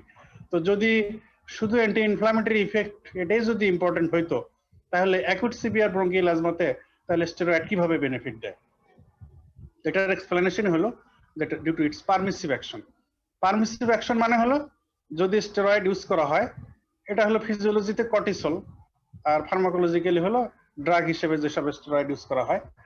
তো কর্টিসল আর স্টেরয়েডের পারমিসিভ অ্যাকশন হলো যে যদি স্টেরয়েড থাকে তাহলে সে some other hormone or drugs কে সেলে অ্যাকশন করতে দেবে, পারমিট করবে। This is permissive action. এর মধ্যে স্টেরয়েড সেলে কাজ করলে সেই সেলের উপরে অ্যাড্রেনালিন বিটা-2 অ্যাগনিস্ট তার অ্যাকশন খুব ভালোভাবে করতে পারে। তো যেহেতু বিটা-2 অ্যাগনিস্টের অ্যাকশনটা ব্রঙ্কোডাইলেশনের জন্য ভেরি ভেরি ইম্পর্টেন্ট, তো ওই অ্যাকশনকেই পারমিট করতেছে steroid. This is permissive action. তো এই জন্য ইমিডিয়েট রোলটা হলো তার এটাই যে সে পারমিসিভ অ্যাকশনের মাধ্যমে বিটা-2 অ্যাগনিস্টের অ্যাকশনকে এনহ্যান্স করে দিচ্ছে, যার ফলে beta agonist immediately bronchospasm relieve করতেছে, পেশেন্টকে রিলিভ দিচ্ছে। আর লং টার্ম ইফেক্ট তো অ্যান্টি ইনফ্লামেটরি ইফেক্ট সেটা তো আছেই। তাহলে role of steroid in bronchial asthma বললে এই দুটো কথা এক্সপ্লেইন করতে হবে, anti inflammatory effect, immunosuppressive effect and permissive effect. এখন স্টেরয়েডের রিলেশনে একটা কথা তোমাদের ক্লিনিক্যালি বেশি ইম্পর্টেন্ট, তবে অনেক সময় জিজ্ঞেস করতে পারে কেউ, what is rescue steroid? Rescue steroid, rescue কথাটার মানে কি? মুক্ত করা, মুক্ত, রেস্কিউ মানে মুক্ত করা। হ্যাঁ, মুক্ত করা, তাই তো। তো অনেক সময় হয় এরকম যে অ্যাজমার একটু কন্ট্রোলের বাইরে চলে গেছে, কন্ট্রোল ছিল তো কন্ট্রোলের বাইরে চলে গেছে, দেখা যাচ্ছে যে সে যে রেগুলার মেডিকেশন নিচ্ছিল সে তাতে তার সিমটম কন্ট্রোল থাকতেছে না, তার সিভিয়ারিটি বাড়তেছে আস্তে আস্তে, এবং তখন ঝুঁকি থাকে যে অ্যাজমা অ্যাকুট সিভিয়ার ব্রঙ্কিয়াল অ্যাজমাতে টার্ন নিতে পারে। তো যদি মাইল্ড টু মডারেট এক্সাজারবেশন হয়, কিন্তু অ্যাকুট সিভিয়ার অ্যাজমাতে এখনো টার্ন নেয়নি, মাঝামাঝি আছে, সিভিয়ারিটি নর্মালের চাইতে বেড়ে গেছে, কন্ট্রোলের বাইরে চলে গেছে ঠিক, কিন্তু এখনো অ্যাকুট সিভিয়ার পর্যায়ে যায় নাই, মাইল্ড টু মডারেট এক্সাজারবেশন হয়ে গেছে। তো তখন আমরা যদি এমন কোনো অ্যাপ্রোচে, এমন কোনো ট্রিটমেন্ট দিয়ে ড্রাগ ইউজ করে যদি আমরা acute severe bronchial asthma turn যাতে না নেয়, যদি এটা আমাদের করার সুযোগ থাকে তাহলে সেটা আমাদের করতে হবে। তো এই পারপাসে ইফেক্টিভ হচ্ছে স্টেরয়েড। তো এই পারপাসে যখন স্টেরয়েড ইউজ করা হয় যে পেশেন্টকে রেস্কিউ করার জন্য, তার অ্যাজমার কন্ডিশনটা, প্রেজেন্টেশনটা যাতে অ্যাকুট সিভিয়ার ব্রঙ্কিয়াল অ্যাজমাতে টার্ন না নেয়, যেহেতু তার সিভিয়ারিটি একটু বেড়ে গেছে আমরা দেখতেছি, তো আমরা অ্যাকুট সিভিয়ার অ্যাজমাতে টার্ন নেওয়াটাকে ঠেকাবো, পেশেন্টকে রেস্কিউ করবো অ্যাকুট সিভিয়ার অ্যাজমা থেকে। তো এই জন্য যে স্টেরয়েড ইউজ করা হয় তখন তাকে বলা হয় রেস্কিউ স্টেরয়েড। তো দেখা যাবে যে পেশেন্টের হুইজ ডিসনিয়া এমন যে পেশেন্ট রাতে ঘুমাইতে পারতেছে না, স্লিপ ডিস্টারবেন্স হচ্ছে, তার সিভিয়ারিটি এমন যে রাতে শুরু হয়েছে সারা সকাল মিড ডে পর্যন্ত তার সিমটম থাকতেছে। আর নর্মাল ব্রঙ্কোডাইলেটর থেরাপি সে যে ইউজ করতেছিল, নেবুলাইজ সালবুটামল বা ইনহেল সালবুটামল, ইনহেল স্টেরয়েড, এগুলো যে ইউজ করতেছিল রুটিনলি, তো তাতে তার অ্যাজমা সিমটম কন্ট্রোল থাকতেছে না। এই অবস্থা যখন দেখা যাবে তখন রেস্কিউ স্টেরয়েড ইউজ করা হয়। সেটা এই পারপাসে ইউজ হয় হচ্ছে oral prednisolone. Oral prednisolone tablet, এটার ডোজ শিডিউল আছে 30 to 60 মিলিগ্রাম পার ডে করে 10 ডেজ, মিনিমাম 10 ডেজ দেওয়া হয়। তো তাহলে দেখা যায় যে অ্যাকুট সিভিয়ার ব্রঙ্কিয়াল অ্যাজমাতে টার্ন নেওয়াটা ঠেকানো যায়। This is rescue steroid. Next আমরা একটু বলি, এই যে আমরা অ্যাজমার সবচেয়ে গ্রেভ কন্ডিশন হচ্ছে severe acute bronchial asthma. Acute severe bronchial asthma, যখন acute severe bronchial asthma turn নেয় তখন কিন্তু পেশেন্ট হসপিটালাইজ করতে হয়। আচ্ছা, আরেকটা গ্রুপ তো বললাম, আর দুইটা গ্রুপ একটু বলে তারপরে এটাতে যাই। Another group long term controller আর প্রিভেন্টার আর অ্যান্টি ইনফ্লামেটরি ড্রাগ হিসেবে ব্রঙ্কিয়াল অ্যাজমার ট্রিটমেন্ট লিস্টে আছে, সেটা হলো লিউকোট্রিন রিসেপ্টর অ্যান্টাগনিস্ট। তো leukotriene receptor antagonist zafirlukast and montelukast. তো mechanism of action of leukotriene receptor antagonist. তো লিউকোট্রিন রিসেপ্টর আমরা দেখেছি যে এই অ্যারাকিডোনিক অ্যাসিড মেটাবলিজমের লক্স পাথওয়ে দিয়ে লিউকোট্রিনস গুলো তৈরি হয়। Leukotriene B4, C4, D4, E4। এর মধ্যে B4 হচ্ছে কেমোট্যাকটিক প্রপার্টি শো করে, C4, D4, E4 সিস্টিনাইল লিউকোট্রিনস, এরা হলো ব্রঙ্কোস্পাজম করে। তো এরা রিসেপ্টরের মাধ্যমে কাজ করে। তো লিউকোট্রিন রিসেপ্টর অ্যান্টাগনিস্ট যেগুলো, এগুলো যদি ইউজ করা হয় তো তারা লিউকোট্রিনের রিসেপ্টরকে ব্লক করে দিবে, তখন লিউকোট্রিন তার রিসেপ্টরের উপর আর কাজ করতে পারবে না। তো তার যে ব্রঙ্কোস্পাজম ইফেক্ট এটাও আর হবে না, তখন ব্রঙ্কোস্পাজম প্রিভেনশন হয়ে যাবে, প্রোফাইল্যাক্সিস হয়ে যাবে। এটা হলো এই জন্য প্রিভেন্ট করবে, লং টার্ম কন্ট্রোলার আর প্রিভেন্টার। তাহলে leukotriene receptor antagonist block receptors of leukotriene, thus prevent binding of leukotriene with their receptors. So there is no bronchospasm, there is prevention of attack of bronchial asthma. এই হচ্ছে mechanism of action of leukotriene receptor antagonists. তো montelukast, zafirlukast এরা orally use হয়। জাফিরলুকাসের dose schedule হচ্ছে 20 milligram twice daily, long term use. আর মন্টেলুকাসের dose হচ্ছে 10 মিলিগ্রাম ওয়ান্স ডেইলি। যেহেতু once daily dosing schedule and ড্রাগের অ্যামাউন্টও কম 10 মিলিগ্রাম, এই জন্য nowadays montelukast is widely used. এটার বেনিফিট আমি প্রথম দিকে একটু বলেছি যে যেহেতু স্টেরয়েড ক্রনিক ইউজ করলে অনেক অ্যাডভার্স ইফেক্ট হওয়ার রিস্ক থাকে, এই জন্য যে ক্ষেত্রে আমরা স্টেরয়েডকে স্পেয়ার করতে চাই এক্ষেত্রে সুইটেবল অল্টারনেটিভ হচ্ছে লিউকোট্রিন রিসেপ্টর অ্যান্টাগনিস্ট। তো এদের অ্যাডভার্স ইফেক্ট প্রোফাইল কিন্তু এরকম যে তারা ওয়েল টলারেটেড, ইউজুয়ালি তেমন কোনো অ্যাডভার্স ইফেক্ট হয় না। এরপরে mast cell stabilisers, nedocromil sodium আর sodium cromoglycate and some others, যেগুলোরও মাস্ট সেল স্টেবিলাইজিং ইফেক্ট আছে, আমরা একটু আগে বলেছি। তো এদের মেকানিজম অফ অ্যাকশন কি হবে? নামই হলো মাস্ট সেল স্টেবিলাইজার, তার মানে হলো যদি মাস্ট সেল স্টেবিলাইজার গুলো ইউজ করা হয় সোডিয়াম ক্রোমোগ্লাইকেট আর নেডোক্রোমিল সোডিয়াম, তো তারা মাস্ট সেল মেমব্রেনকে স্টেবল করে দিবে, স্টেবিলাইজ করে দিবে। তখন আর ওই মেমব্রেন ভেদ করে তার যে কন্টেন্ট গুলো এগুলো আর রিলিজ হবে না, তার মানে মিডিয়েটর গুলো আর রিলিজ হবে না। হিস্টামিন, সেরোটোনিন, প্রোস্টাগ্ল্যান্ডিন, লিউকোট্রিনস, 5-হাইড্রোক্সিট্রিপটামিন যা যা আছে, তো মিডিয়েটর গুলো আর রিলিজ হবে না, সাইটোকাইনস, এই মিডিয়েটর গুলো রিলিজ না হলে তার আর ব্রঙ্কোস্পাজম হবে না, ব্রঙ্কোস্পাজম প্রিভেনশন হবে। তো অ্যাজমার অ্যাটাক এটাও প্রিভেনশন হয়ে যাবে। এই হচ্ছে মাস্ট সেল স্টেবিলাইজিং এজেন্টস এর মেকানিজম অফ অ্যাকশন। তো এই গ্রুপের ড্রাগ গুলো একসময় ইউজ করা হয়তো, specially young age of childhood bronchial অ্যাজমাতে এগুলো বেশি ইউজ হতো। তবে লিউকোট্রিন রিসেপ্টর অ্যান্টাগনিস্ট আসার পরে এটার ইউজ কিন্তু এখন নাই বললেই চলে, নাই এখন আসলে, এখন আর ইউজই করা হয় না। তো একসময় এটা চাইল্ডহুড অ্যাজমাতে বেশ প্রেফার করা হতো, এখন এটার ইউজ নাই, এখন লিউকোট্রিন রিসেপ্টর অ্যান্টাগনিস্ট এটা ইউজ হয়। তো মাস্ট সেল স্টেবিলাইজার যেগুলো ট্রুলি মাস্ট সেল স্টেবিলাইজার হিসেবে লিস্টেড করা হয়েছে, যেগুলো সোডিয়াম ক্রোমোগ্লাইকেট, নেডোক্রোমিল সোডিয়াম, এরাও কিন্তু ইনহেল রুটে ইউজ হয়, ইনহেল রুটে। আচ্ছা, এখানে একটা ইম্পর্টেন্ট জিনিস তোমাদের ডিসকাশন করি নাই, এটা মনে হয় বলাই ভালো, পরে আবার এই মুহূর্তে মনে হলো মনে নাও থাকতে পারে। আমরা যে বিটা 2 অ্যাগনিস্ট বললাম, বিটা 2 অ্যাগনিস্টের মধ্যে সালবুটামল, টার্বুটালিন এগুলো হচ্ছে শর্ট টার্ম রিলিভার। আর সালমেটারল, ফরমেটারল এগুলো হচ্ছে আবার long term, long acting beta 2 agonist. তো তোমাদের রিটেনে অনেক সময় আসে, ভাইভাও জিজ্ঞেস করা হয়, compare and contrast salbutamol and salmeterol. Compare and contrast salbutamol and সালমেটারল।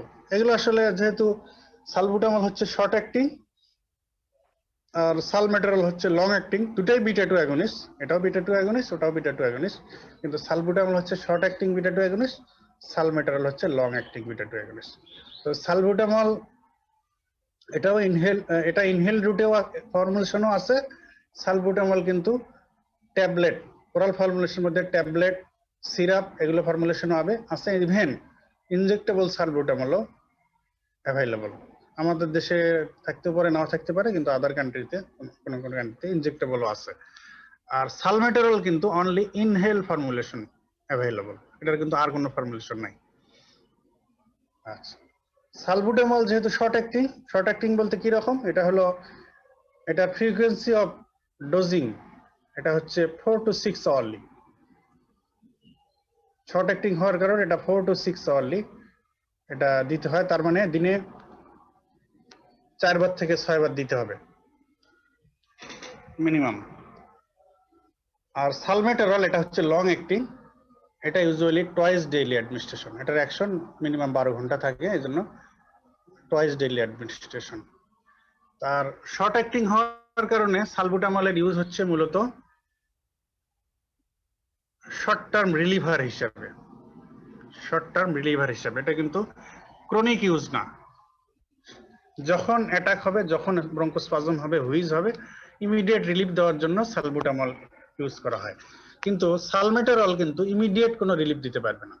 এটা দিলে এটার অ্যাকশন শুরু হবে দেরিতে, তবে অ্যাকশনটা আবার পারসিস্ট করবে একটু লং টাইম, মিনিমাম 12 ঘন্টা, কিন্তু অ্যাকশনটা অনসেট হইতে কিন্তু আবার দেরি লাগে, delay in onset of action.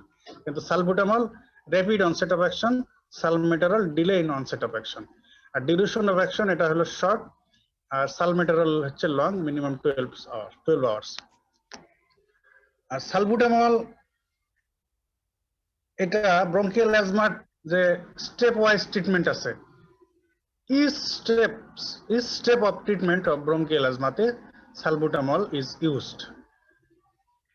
Routine use বলতে as required basis, মানে যখনই স্পাজম হবে, যখনই হুইজ হবে, তখনই রিলিফ পাওয়ার জন্য সে এটা ইউজ করতে পারবে। এটা অ্যাজমা তার যে স্টেপেই থাকুক না কেন, স্টেপ 1 2 3 4 5 6 যে স্টেপেই থাকুক, সব স্টেপে এটা ইউজ করার স্কোপ আছে। বাট সালমেটারল এটা কিন্তু স্টেপ 1 2 তে এটা ইউজ করার কথা নাই, এটার ইউজ শুরু করার কথা বলা আছে স্টেপ 3 থেকে, প্রয়োজন হলে স্টেপ 3 থেকে সালমেটারল ইউজ করার কথা বলা আছে।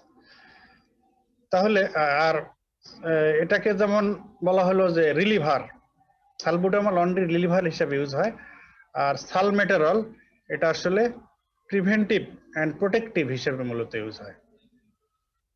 এই জন্য এটা লং টার্ম ইউজের ক্ষেত্রে সালমেটারল এটা ইউজ করা হয়, কিন্তু সালবুটামল ইউজ হয় মূলত short term relief, immediate relief দেওয়ার জন্য।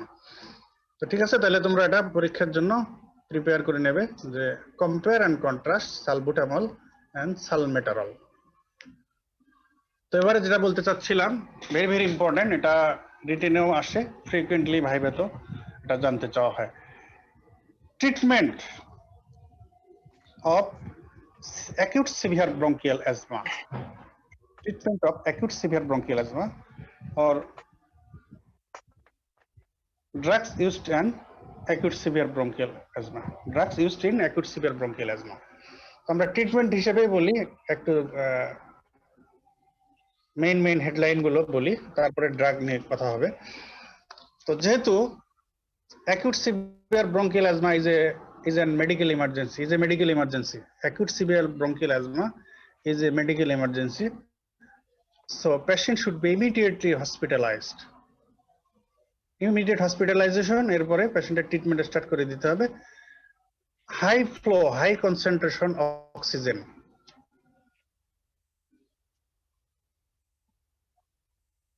nebulized beta 2 agonist and nebulized antimuscarinic drugs. তাহলে ইমিডিয়েট হসপিটালাইজেশন, এরপরে হাই কনসেন্ট্রেশন অক্সিজেন দেওয়া হলো, এরপরে ড্রাগের মধ্যে beta 2 agonist in nebulised form and antimuscarinic drug in nebulized form. Salbutamol or terbutaline, that is beta 2 agonist nebulized form, and antimuscarinic drug is ipratropium, tiotropium, oxytropium. Ipratropium টাই বেশি available. এটা কিন্তু এই নেবুলাইজারে একই সঙ্গে দেওয়া যায়। অক্সিজেন ড্রাইভেন নেবুলাইজারে এই beta 2 agonist salbutamol or terbutaline, আর এদিকে হলো অ্যান্টিমাস্কারিনিক ড্রাগ ইপ্রাট্রোপিয়াম একই সঙ্গে। এখন কিন্তু এই কম্বিনেশন ফর্মুলেশনও পাওয়া যায়। এই সালবুটামল অ্যান্ড ইপ্রাট্রোপিয়ামের কম্বিনেশন লিকুইড ফর্মুলেশন, যেটা ওই নেবুলাইজড মেশিনে দিয়ে এটাকে নেবুলাইজ করে পেশেন্টকে দিয়ে নেবুলাইজ করানো হয়, ইনহেল করানো হয়। তো এখানে ইন কম্বিনেশন এই দুইটা ড্রাগ এখন ফর্মুলেশন পাওয়া যায়, সালবুটামল অ্যান্ড ইপ্রাট্রোপিয়াম। তাহলে nebulised beta 2 agonist and nebulised antimuscarinic drug. Next হচ্ছে ইনজেকশন হাইড্রোকর্টিসন। আমরা স্টেরয়েডের রোল কি ব্রঙ্কিয়াল অ্যাজমাতে একটু আগে বলে ফেলেছি। এই অ্যাকিউট সিভিয়ার ব্রঙ্কিয়াল অ্যাজমাতে এই ইনজেক্টেবল হাইড্রোকর্টিসন আইভি রুটে ইউজ করা হয়। এটার রোল হচ্ছে ইমিডিয়েট রোল দেবে হলো পারমিসিভ অ্যাকশন, এছাড়া এরপরে followed by anti inflammatory action.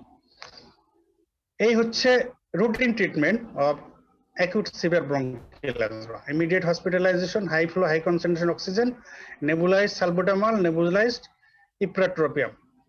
তার মানে হলো nebulized beta 2 agonist plus nebulized antimuscarinic drug and injection hydrocortisone, injectable corticosteroid, injection hydrocortisone IV route.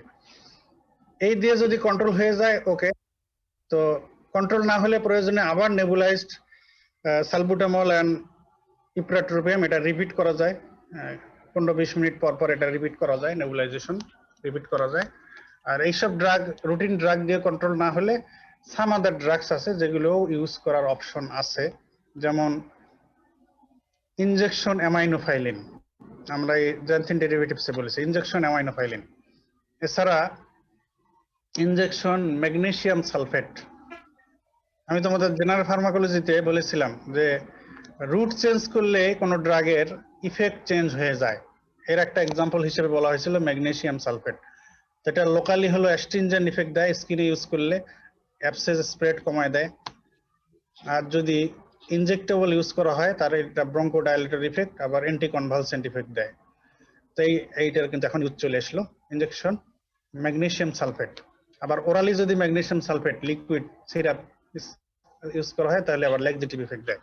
তো এখানে ইনজেক্টেবল ম্যাগনেসিয়াম সালফেট ইউজ করার অপশন আছে, তবে এটা কখনোই ফার্স্ট চয়েস না, এটা হলো হাতে আরো কিছু আছে সেই হিসেবে আর কি। তো injection aminophylline, injection magnesium sulphate, even injection adrenaline এটা ইউজ করার কথাও বলা আছে। তবে ইউজুয়ালি এত দূর যাওয়া লাগে না। তো যদি আসলে প্রম্পটলি যদি ইমিডিয়েট মেডিকেশন গুলো দেওয়া হয়, হসপিটালাইজ করার পরে oxygen high flow high concentration দিয়ে নেবুলাইজড সালবুটামল, নেবুলাইজড ইপ্রাট্রোপিয়াম, এরপর ইনজেকশন হাইড্রোকর্টিসন, এই ট্রিটমেন্ট দিলে কিন্তু ম্যাক্সিমাম পেশেন্টই তাদের অ্যাটাক এটা কিন্তু টার্মিনেট হয়ে যায়। তো এখন যদি এই অ্যাকুট ট্রিটমেন্ট বা সাপোর্টিভ যা যা ট্রিটমেন্ট আছে এগুলো দিয়েও যদি কখনো severe acute bronchial asthma control করা না যায়, তখন কিন্তু অনেক সময় পেশেন্টকে ইন্টেনসিভ থোরাসিক ইউনিট, এমনিতে যেমন বলা হয় আইসিইউ, এখানে এই রেসপিরেটরি ডিজিজের ইন্টেনসিভ কেয়ারের জন্য ইউনিটটাকে বলা হয় ইন্টেনসিভ থোরাসিক ইউনিটে অনেক সময় নেওয়া লাগতে পারে। ভেন্টিলেটরি সাপোর্ট অনেক সময় দেয়া লাগে আর কি। তো যাই হোক, ওগুলো হলো তোমাদের পরে তোমরা আরো জানবে এইসব ক্লিনিক্যাল কথা। তো আমরা মূলত ড্রাগ নিয়ে ডিসকাশন করতেছি।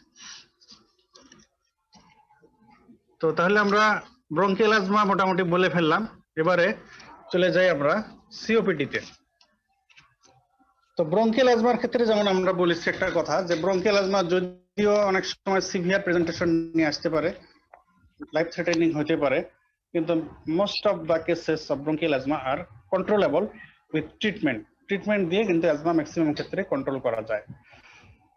কিন্তু সিওপিডি ইউজুয়ালি এটা রেসপিরেটরি ডিজিজ, এটার কম্পোনেন্ট হচ্ছে ক্রনিক ব্রঙ্কাইটিস অ্যান্ড এমফাইসেমা। আর এই ডিজিজটার মেইন ইনসাল্টিং এজেন্ট হচ্ছে smoking, environmental pollution, air pollution, air polluting agent, environmental polluting agent, স্মোকিংই ম্যাক্সিমাম ক্ষেত্রে এটার জন্য রেসপন্সিবল।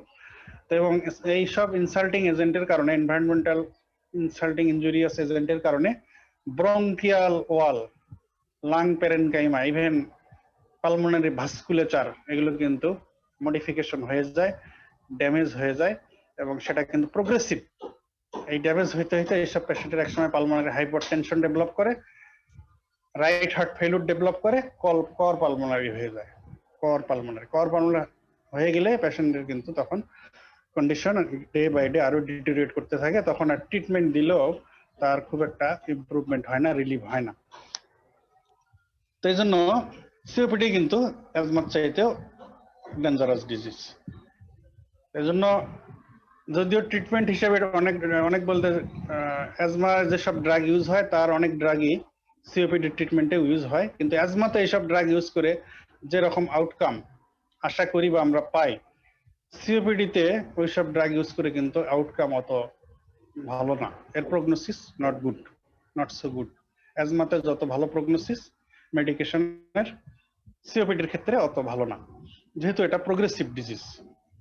এজন্য বেটার হচ্ছে আগেই সিওপিডি প্রিভেন্ট করা। স্মোকিং যদি কেউ না করে বা স্মোকিং শুরুতে যদি স্মোকিং ছেড়ে দেয় তাহলে কিন্তু সিওপিডি কন্ট্রোল করা সম্ভব। তা না হলে ডে বাই ডে এটা প্রোগ্রেস করতেই থাকে, তখন আর কিছু করার থাকে না। এখন সিওপিডি ট্রিটমেন্ট অ্যাপ্রোচ তাহলে কি? সিওপিডি ট্রিটমেন্ট অ্যাপ্রোচ হচ্ছে cessation of smoking. Asthma treatment অ্যাপ্রোচের নাম্বার 1 কথা ছিল অ্যাভয়েডেন্স অফ অ্যালার্জেন, আর সিওপিডি ট্রিটমেন্ট অ্যাপ্রোচের নাম্বার 1 কথা হচ্ছে সিজেশন অফ স্মোকিং। স্মোকিং এর অভ্যাস থাকলে smoking must stop, cessation of smoking, কারণ এছাড়া ডিজিজ প্রোগ্রেসকে থামানোর আর কোনো উপায় নেই। Cessation of smoking. নেক্সট হচ্ছে ব্রঙ্কোডাইলেটর থেরাপি। ব্রঙ্কোডাইলেটর হিসেবে আমরা অ্যাজমার ড্রাগের ডিসকাশনে যা যা বললাম সেগুলো সবই এখানে ইউজ করা যেতে পারে, যেমন beta 2 agonist, xanthine derivatives, antimuscarinic drugs, এছাড়া অ্যান্টি ইনফ্লামেটরি ড্রাগস, এর মধ্যে স্টেরয়েড। ব্রঙ্কিয়াল অ্যাজমা ট্রিটমেন্টে অ্যান্টি ইনফ্লামেটরি ড্রাগ হিসেবে কর্টিকোস্টেরয়েড ছাড়াও leukotriene receptor antagonist, mast cell stabiliser এগুলো ছিল। কিন্তু সিওপিডি ট্রিটমেন্টে অ্যান্টি ইনফ্লামেটরি ড্রাগের মধ্যে শুধু স্টেরয়েডটাই এখানে ইউজ করা হয়, বাকিগুলা সিওপিডি ট্রিটমেন্টে রিকমেন্ডেড না। বাট ব্রঙ্কোডাইলেটর হিসেবে beta 2 agonist, short acting, long acting দুটোই আছে। Even oral long acting bronchodilator আর ওরাল সাস্টেইন রিলিজ ব্রঙ্কোডাইলেটর এগুলো ইউজ করার কথা এখানে আছে। অ্যান্টিমাস্কারেনিক ড্রাগস, ইপ্রাট্রোপিয়াম, টায়োট্রোপিয়াম, অক্সিট্রোপিয়াম এগুলো সিওপিডি ট্রিটমেন্টে ইউজ করার কথা বলা আছে। Even xanthine derivatives, theophylline, phosphodiesterase inhibitor যেগুলো থিওফাইলিন, ডক্সিফাইলিন এগুলো সিওপিডি ট্রিটমেন্টে ইউজ করার কথা বলা আছে। আর অ্যান্টি ইনফ্লামেটরি ড্রাগস এর মধ্যে কর্টিকোস্টেরয়েডস, এক্ষেত্রেও ওই সালবুটামল, টার্বুটালিন, বিটা 2 অ্যাগনিস্ট যেগুলো শর্ট অ্যাক্টিং ইনহেল রুটে ইউজ করার কথা। লং অ্যাক্টিং গুলোর মধ্যে সালমেটারল, ফরমেটারল এগুলো এখানে ইউজ করার কথা ইনহেল রুটে। অ্যান্টিমাস্কারেনিকের মধ্যে ইপ্রাট্রোপিয়াম, টায়োট্রোপিয়াম এগুলো তো ইনহেল রুটে ইউজ হয়। আর জ্যানথিন ডেরিভেটিভস, থিওফাইলিন, ডক্সোফাইলিন এগুলো ওরাল রুটে ইউজ হয়, সিওপিডির ক্ষেত্রেও তাই। আর স্টেরয়েডস এর মধ্যে ইনহেল রুটে ব্রঙ্কিয়াল অ্যাজমাতে যেগুলো ইউজ হয় ওই সেম পেক্লোমিথাসন, ফ্লুটিকাসন, সিক্লেসোনাইড, বুডেসোনাইড এগুলো সিওপিডির ক্ষেত্রেও ইনহেল রুটে ইউজ করা যেতে পারে। তো সিস্টেমিক স্টেরয়েড ইউজ করার দরকার হলে সাধারণত এখানে ওরাল প্রেডনিসোলন ইউজ করা হয়। তো তবে আমরা ব্রঙ্কিয়াল অ্যাজমার ক্ষেত্রে যেমন বলেছিলাম যে anti inflammatory therapy, corticosteroid therapy is the cornerstone of therapy of bronchial asthma. তো সিওপিডির ক্ষেত্রে আবার বলা হচ্ছে যে bronchodilator therapy is the cornerstone of therapy of COPD, কারণ এখানে যেহেতু ডিজিজটা প্রোগ্রেসিভ, এখানে আসলে অ্যান্টি ইনফ্ল্যামেটরি ড্রাগের রোলটা অত বেশি ভালো না। ব্রঙ্কিয়াল অ্যাজমাতে যেমন অ্যান্টি ইনফ্ল্যামেটরি ড্রাগ ইউজ করে ডিজিজটাকে একদম কন্ট্রোলে রাখা যায়, যাতে অ্যাটাক আর নাই হয়, সেই অ্যাপ্রোচে আমরা যেতে পারি। কিন্তু সিওপিডিতে এরকম করার কিছু নাই, এটা প্রোগ্রেসিভ ডিজিজ। তার আসলে কিছুটা কফ, ডিসনিয়া, হুইজ দেখা যাবে, কিছুটা থেকেই যাবে, পুরোপুরি কন্ট্রোলে আসে না। অ্যান্টি ইনফ্ল্যামেটরি ড্রাগ যদি ক্রনিক ইউজও করা হয়, তাতেও আসলে খুব একটা একেবারে পেশেন্ট রিলিফ, সিমটম রিলিফ যে একেবারে হবে সেটা হয় না। তো এই জন্য সিমটম ফ্রি একেবারে হয় না। তো এই জন্য এখানে পেশেন্টকে chronic anti inflammatory drug therapy দিয়ে তার হিউজ অ্যাডভার্স ইফেক্টের রিস্কে না এনে, তো যখন একদম প্রয়োজন হয়, না করি নাই, তখন অ্যান্টি ইনফ্ল্যামেটরি ড্রাগ ইউজ করা হয়। আর মেইনলি তাকে ব্রঙ্কোডাইলেটর থেরাপি দিয়েই তাকে যতটুকু সিমটম ফ্রি রাখা যায় ট্রাই করা হয়। আর মোস্ট ইম্পর্টেন্ট কথা হলো সিজেশন অফ স্মোকিং। তাহলে cessation of smoking, bronchodilator therapy and anti inflammatory therapy by using corticosteroids inhale রুটে। এখন সিওপিডি ব্রঙ্কিয়াল অ্যাজমার ক্ষেত্রে যেমন আমরা বলেছিলাম যে অ্যাকিউট সিভিয়ার ব্রঙ্কিয়াল অ্যাজমা এর ট্রিটমেন্ট, তো সিওপিডিও এরকম হতে পারে। সিওপিডিরও অ্যাকিউট এক্সাজারবেশন হতে পারে, এটাকে বলা হয় acute exacerbation of COPD, acute exacerbation of chronic obstructive pulmonary disease. তো যদি তাই হয়, সেই ক্ষেত্রে ট্রিটমেন্ট কি? আমরা অ্যাকিউট সিভিয়ার ব্রঙ্কিয়াল অ্যাজমার ট্রিটমেন্ট যেহেতু জানলাম, তো অ্যাকিউট এক্সাজারবেশন অফ সিওপিডি এটার ট্রিটমেন্টও একটু জেনে রাখি। এক্ষেত্রেও একই কথা। তো যদি অ্যাকিউট এক্সাজারবেশন অফ সিওপিডি হয়, তো তখন পেশেন্টকে হসপিটালাইজ করতে হতে পারে।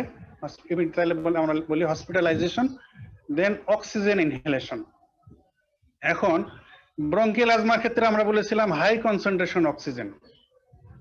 সিওপিডির ক্ষেত্রে আমরা অক্সিজেন দেব, এটা কি হাই কনসেন্ট্রেশন হবে না লো কনসেন্ট্রেশন হবে?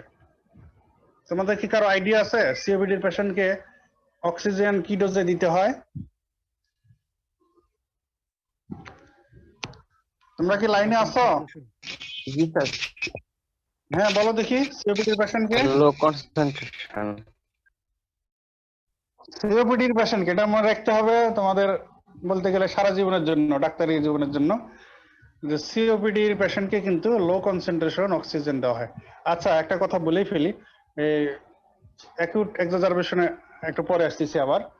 যেটা বলতেছিলাম যে treatment of COPD, routine treatment আর কি, যেটা ব্রঙ্কোডাইলেটর থেরাপি বললাম, এটাই হলো কর্নারস্টোন অফ থেরাপি। এরপরে বললাম anti inflammatory therapy by using inhaled steroid usually.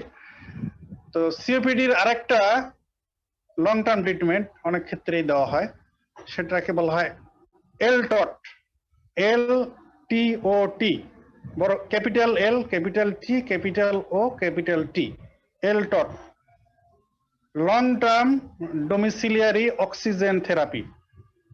Long term domiciliary oxygen therapy মানে সিওপিডির পেশেন্টদের যেহেতু আসলে অ্যান্টি ইনফ্ল্যামেটরি ড্রাগ এর রোল খুব একটা বেনিফিশিয়াল না, যখন প্রয়োজন দেওয়া হয় ঠিক আছে, মূলত ব্রঙ্কোডাইলেশন করে রাখা। আর এইসব পেশেন্ট কিন্তু ক্রনিক্যালি তাদের থাকে, কার্বন ডাইঅক্সাইড রিটেনশন হইতে থাকে, তাদের যে অবস্ট্রাকশন, রেসপিরেটরি এয়ারওয়ে অবস্ট্রাকশন, এটা কিন্তু কিছুটা থেকেই যায়। তো ওই জন্য কারো কারো ক্ষেত্রে এটা প্রেসক্রাইব করা হয় এলটট, long term domiciliary oxygen therapy. এটা হলো যে সে বাসায় প্রতিদিন কয়েক ঘন্টা লো কনসেন্ট্রেশন অক্সিজেন নিজে নিজে নেবে, ইনহেল করবে। এটাও একটা ট্রিটমেন্ট, কাউকে কাউকে এটাও দিতে হয়। এলটট, এটা তোমরা ক্লিনিক্যালি আরো বেশি জানবে, আমি তোমাদের একটু আইডিয়া দিয়ে রাখলাম। LTOT, long term domiciliary oxygen therapy. তাহলে bronchodilator therapy, anti inflammatory therapy, long term domiciliary oxygen therapy. আর সবার আগের কথা হলো সিজেশন অফ স্মোকিং। এই হচ্ছে সিওপিডি রুটিন ট্রিটমেন্ট কথা। আর অ্যাকিউট এক্সাজারবেশন যখন হয়ে যাবে, তখন এই ক্ষেত্রেও আমরা হসপিটালাইজেশন করব, অক্সিজেন দেব, oxygen therapy, but low concentration oxygen therapy. এরপরে হলো nebulised salbutamol, nebulised antimuscarinic drug ipratropium, ওই ব্রঙ্কিয়াল অ্যাজমার মতোই, nebulised beta 2 agonist and nebulised antimuscarinic drug. এরপরে হচ্ছে ট্যাবলেট ওরাল প্রেডনিসোলন, এটা 30 to 60 মিলিগ্রাম করে 10 ডেজ দেওয়া হয়। তো আমি বলেছি যে সিওপিডির পেশেন্টদের একটা কমপ্লিকেশন হলো পালমোনারি হাইপারটেনশন হয়ে রাইট হার্ট ফেলিওর অনেক সময় কর পালমোনারি ডেভেলপ করতে পারে, তখন কিন্তু পেশেন্টদের ইডিমা ডেভেলপ করে। তাই জন্য এই অ্যাকিউট এক্সাজারবেশন অফ সিওপিডি যাদের, তাদের দেখা যায় যে তাদের অলরেডি এই কর পালমোনারি হয়ে গেছে। এই জন্য এই অবস্থায় তাদেরকে ডায়ুরেটিক থেরাপিও দেওয়ার প্রয়োজন হয়, diuretic, frusemide or other loop diuretic. এছাড়া সিওপিডির অ্যাকিউট এক্সাজারবেশনের জন্য প্রিসিপিটেটিং ফ্যাক্টর মনে করা হয় ব্যাকটেরিয়াল ইনফেকশন। এই জন্য যাদের অ্যাকিউট এক্সাজারবেশন হয়ে যায় দেখা যায় তাদের অনেকেরই জ্বর আসে, ফিভার, অনেকেরই কফ বেড়ে যায় এবং সেটা প্রোডাক্টিভ হয়ে যায়, স্পুটামের ভলিউম বেড়ে যায়, কনসিস্টেন্সি এটা ঠিক হয়ে যায়, তার মানে হলো প্রোডাক্টিভ কফ হয়, তখন ফিভার হয়, প্রোডাক্টিভ কফ হয় এবং তার সিমটম সবকিছুই বেড়ে যায়, হুইজ বেড়ে যায়। তার মানে তার হলো ব্যাকটেরিয়াল ইনফেকশন হয়েই তার অ্যাকিউট এক্সাজারবেশন হয়ে গেছে। যেহেতু তার লাং প্যারেনকাইমা ড্যামেজড, আর ড্যামেজ টিস্যু কিন্তু খুব সহজেই ইনফেক্টেড হয়, প্রন টু বি ইনফেক্টেড। এজন্য সিওপিডির পেশেন্টদের কিন্তু প্রায় অ্যাকিউট এক্সাজারবেশন অফ সিওপিডি হয় due to bacterial infection, repeated তাদের ব্যাকটেরিয়াল ইনফেকশন হয়। এজন্য ব্রঙ্কিয়াল অ্যাজমা ট্রিটমেন্টের কোথাও কিন্তু আমরা অ্যাকিউট বা রুটিন ট্রিটমেন্ট কোথাও কিন্তু আমরা অ্যান্টিবায়োটিক বলি নাই, কিন্তু সিওপিডি ট্রিটমেন্টে বলা হয়েছে যে antibiotic should be given if there is evidence of bacterial infection. যেমন ফিভার, স্পুটাম, এগুলো যদি স্পুটাম বেড়ে গেলে, ভলিউম বেড়ে গেল, কনসিস্টেন্সি চেঞ্জ হয়ে গেল, তখন অ্যান্টিবায়োটিকও দিতে হয়। তাহলে অ্যাকিউট এক্সাজারবেশন অফ সিওপিডি ট্রিটমেন্টে কি কি বলা হলো? Hospitalisation, low concentration oxygen therapy, nebulized salbutamol plus nebulized ipratropium and prednisolone 30 to 60 milligram daily for at least 10 days, and diuretic therapy, next antibiotic therapy if symptom of bacterial infection, evidence of bacterial infection present. এখন তোমাদের এই oxygen কনসেন্ট্রেশনের কথা যখন বললাম, এটা তোমাদের একটু বলেই ফেলি। হাই কনসেন্ট্রেশন অক্সিজেন কাকে বলে আর লো কনসেন্ট্রেশন অক্সিজেন কাকে বলে? আইডিয়া আছে? বলো, এনিবডি? হাই কনসেন্ট্রেশন অক্সিজেন আর লো কনসেন্ট্রেশন অক্সিজেন।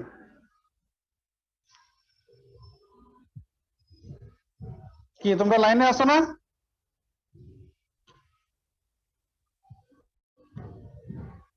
কারো কোনো কথা নেই কেন? হ্যাঁ বলো, কথা না বললে বুঝবো কেমনে? 88% হাই কনসেন্ট্রেশন অক্সিজেন স্যার যদি স্যার মানে 50% এর বেশি স্যার হাই কনসেন্ট্রেশন অক্সিজেন, 50 না 60% অক্সিজেন, অ্যাট লিস্ট 60% হলে সেটা হলো হাই কনসেন্ট্রেশন অক্সিজেন। আর লো কনসেন্ট্রেশন হচ্ছে 24% অর 28% অক্সিজেন, এটা হচ্ছে লো কনসেন্ট্রেশন অক্সিজেন। তাহলে 24 আর 28% অক্সিজেন, 24 আর 28% অক্সিজেন, এটা হচ্ছে লো কনসেন্ট্রেশন অক্সিজেন থেরাপি। আর 60% অক্সিজেন এটা হচ্ছে হাই কনসেন্ট্রেশন অক্সিজেন থেরাপি। এখন তোমাদেরকে যে বললাম যে সিওপিডি তে লো কনসেন্ট্রেশন অক্সিজেন দেওয়া হয়, হয় low concentration oxygen is given in COPD patient. কেন সিওপিডি পেশেন্টকে লো কনসেন্ট্রেশন অক্সিজেন দেওয়া হয় বলো? স্যার এখানে তো স্যার অক্সিজেনের তো সমস্যা থাকে না সিওপিডি তে, কারণ এই জায়গাতে যে প্যারেনকাইমা গুলো আছে বা ওই অ্যালভিওলার সেল গুলো আছে সেগুলো স্যার কয়েকটা মিলে একটা বেলুনের মতো স্যাক তৈরি করে। সমস্যা না থাকে, কিন্তু যখন তার অ্যাকিউট এক্সাজারবেশন হয়ে গেছে, সমস্যা বেড়েই তো অ্যাকিউট এক্সাজারবেশন হয়েছে, তখন এখন তো তার অক্সিজেন দরকার। স্যার এখানে তো কিন্তু আমরা যেটা এক্ষেত্রে হাই না দিয়ে লো দেব, ঠিক আছে? এটা তোমাদের অত আইডিয়া না, কিন্তু তোমাদের আচ্ছা তোমাদের নলেজ থেকে আমি এখানে পৌঁছার চেষ্টা করি। দেখি তোমরা বলো দেখি যে রেগুলেশন অফ রেসপিরেশন এর কেমিক্যাল ফ্যাক্টরস গুলো কি কি বলো? Carbon dioxide, partial pressure of carbon তাহলে dioxide, oxygen, sir oxygen carbon dioxide আর হাইড্রোজেন, তাই তো? হ্যাঁ, তাহলে অক্সিজেন, কার্বন ডাইঅক্সাইড আর হাইড্রোজেন। আচ্ছা এখন বলো কোনটা বাড়লে রেসপিরেটরি স্টিমুলেশন হবে, কোনটা কমলে রেসপিরেটরি স্টিমুলেশন হবে? স্যার কার্বন ডাই অক্সাইড আর হাইড্রোজেন বাড়লে স্টিমুলেট কার্বন ডাইঅক্সাইড আর হাইড্রোজেন বেড়ে গেলে এটা হলো রেসপিরেটরি স্টিমুলেশন করবে। আর অক্সিজেন স্যার অক্সিজেন কমলে স্যার রেসপিরেটরি স্টিমুলেশন কমে গেলে স্যার। কমে গেলে, তাই না? এটা হলো রেসপিরেটরি ড্রাইভ, রেসপিরেটরি স্টিমুলেশন করবে। এখন সিওপিডি পেশেন্টস আর ক্রনিক্যালি হাইপারক্যাপনিক, হাইপারক্যাপনিয়া আর হাইপোক্সেমিয়া, বুঝো? জি স্যার হাইপারক্যাপনিক মানে high concentration of carbon dioxide. Carbon dioxide retention, হ্যাঁ কার্বন ডাইঅক্সাইড রিটেনশন হয়ে PCO2 বেড়ে যাওয়া, this is hypercapnia. Carbon dioxide বেড়ে যাওয়া, PCO2 বেড়ে যাওয়া, এটা হলো হাইপারক্যাপনিয়া। আর PO2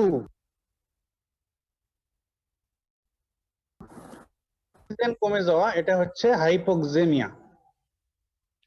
PO2 কমে যাওয়া, এটা হলো হাইপোক্সেমিয়া, আর PCO2 বেড়ে যাওয়া, এটা হলো হাইপারক্যাপনিয়া।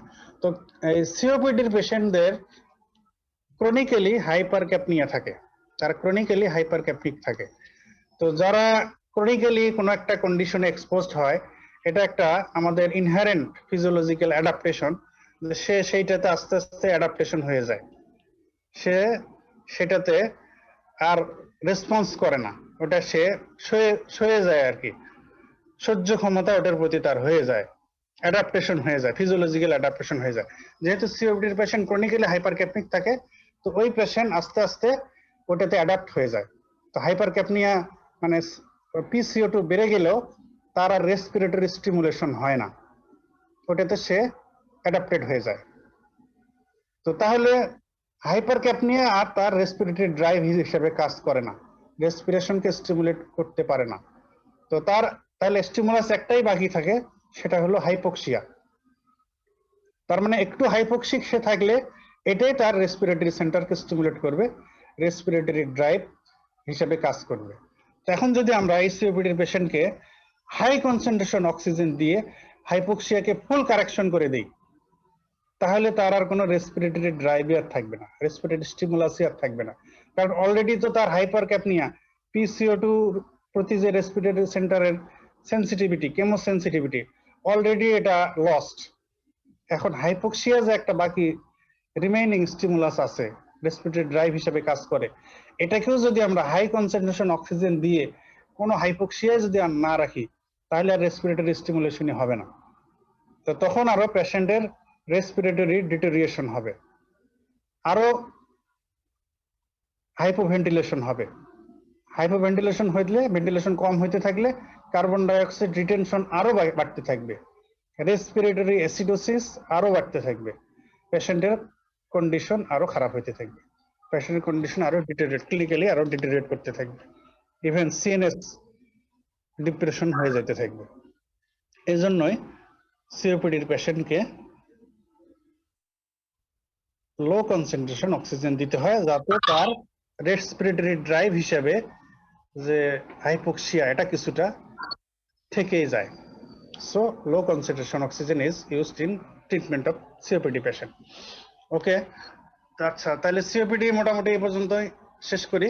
এখন ব্রঙ্কিয়াল অ্যাজমা রিলেশনে একটা কথা না বললে বাকি থেকে যাবে কথা, সেটা হলো যদিও আমরা রুটিন ড্রাগ হিসেবে যা যা বলার ডিসকাস করে ফেলেছি, তবে ব্রঙ্কিয়াল অ্যাজমার ট্রিটমেন্টে এই কয়েক বছর থেকে আরেকটা ড্রাগও কিন্তু ইউজ করা হয় অনেক সময়, স্পেশালি যদি পেশেন্ট অ্যাটোপিক হয়। অ্যাটোপি আমরা কি, এটা একটু আগে বলে ফেলেছি।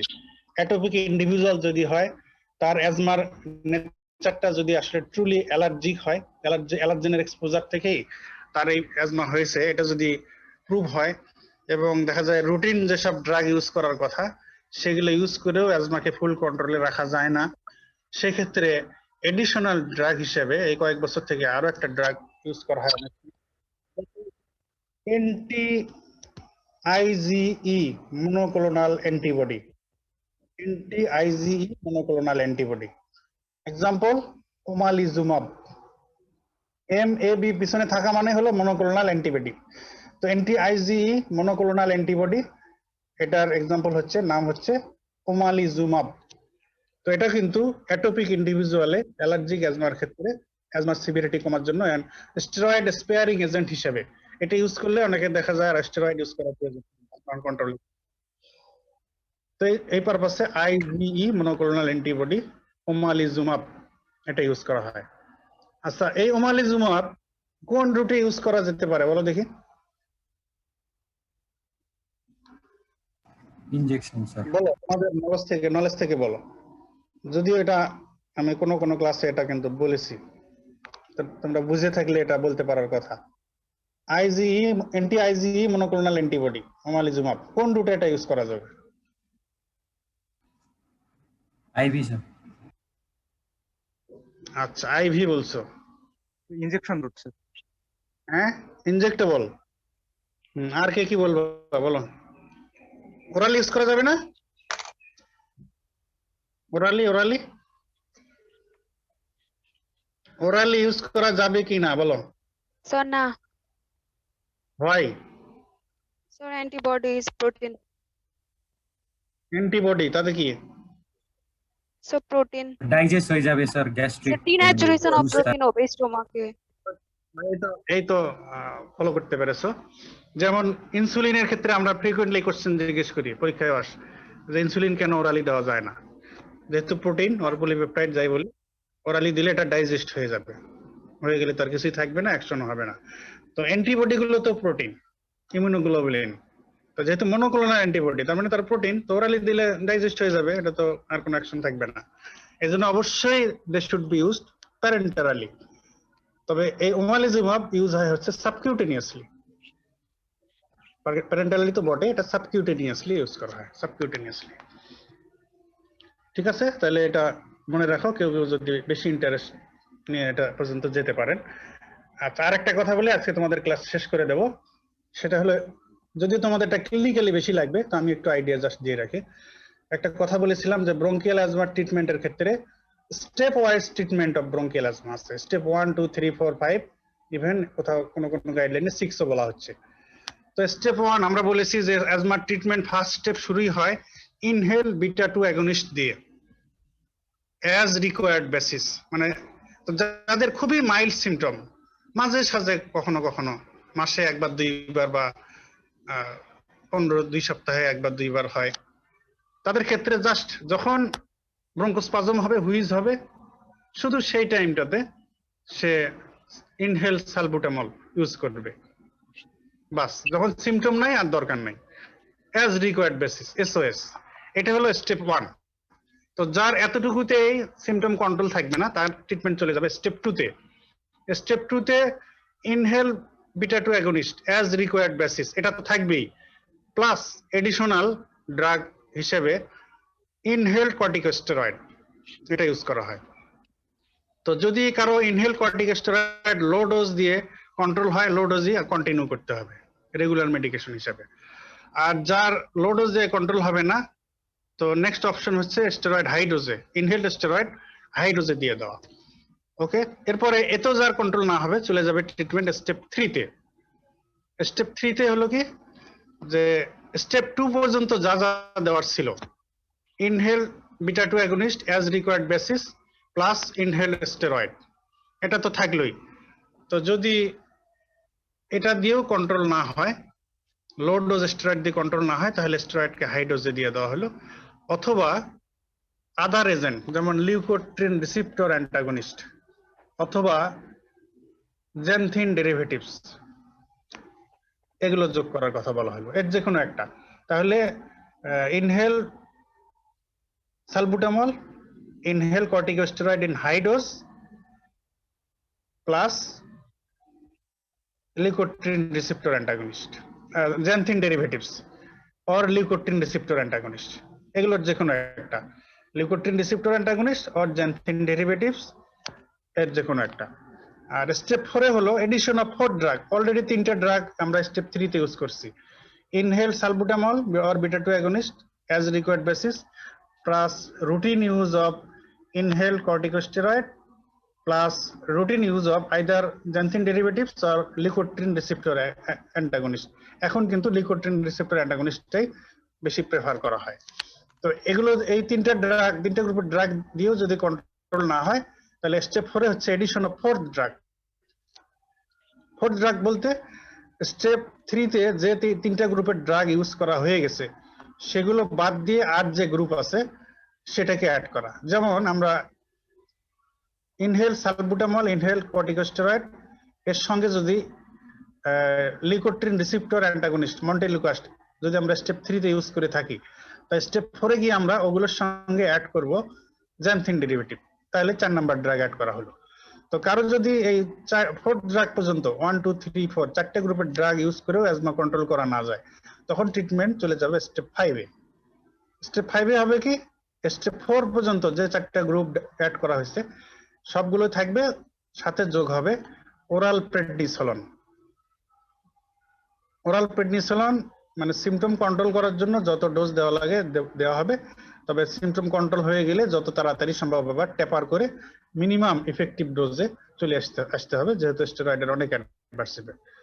তো এই পর্যন্ত গত কয়েক বছর যাবতীয় গাইডলাইন ছিল স্টেপ কেয়ার ট্রিটমেন্টেও।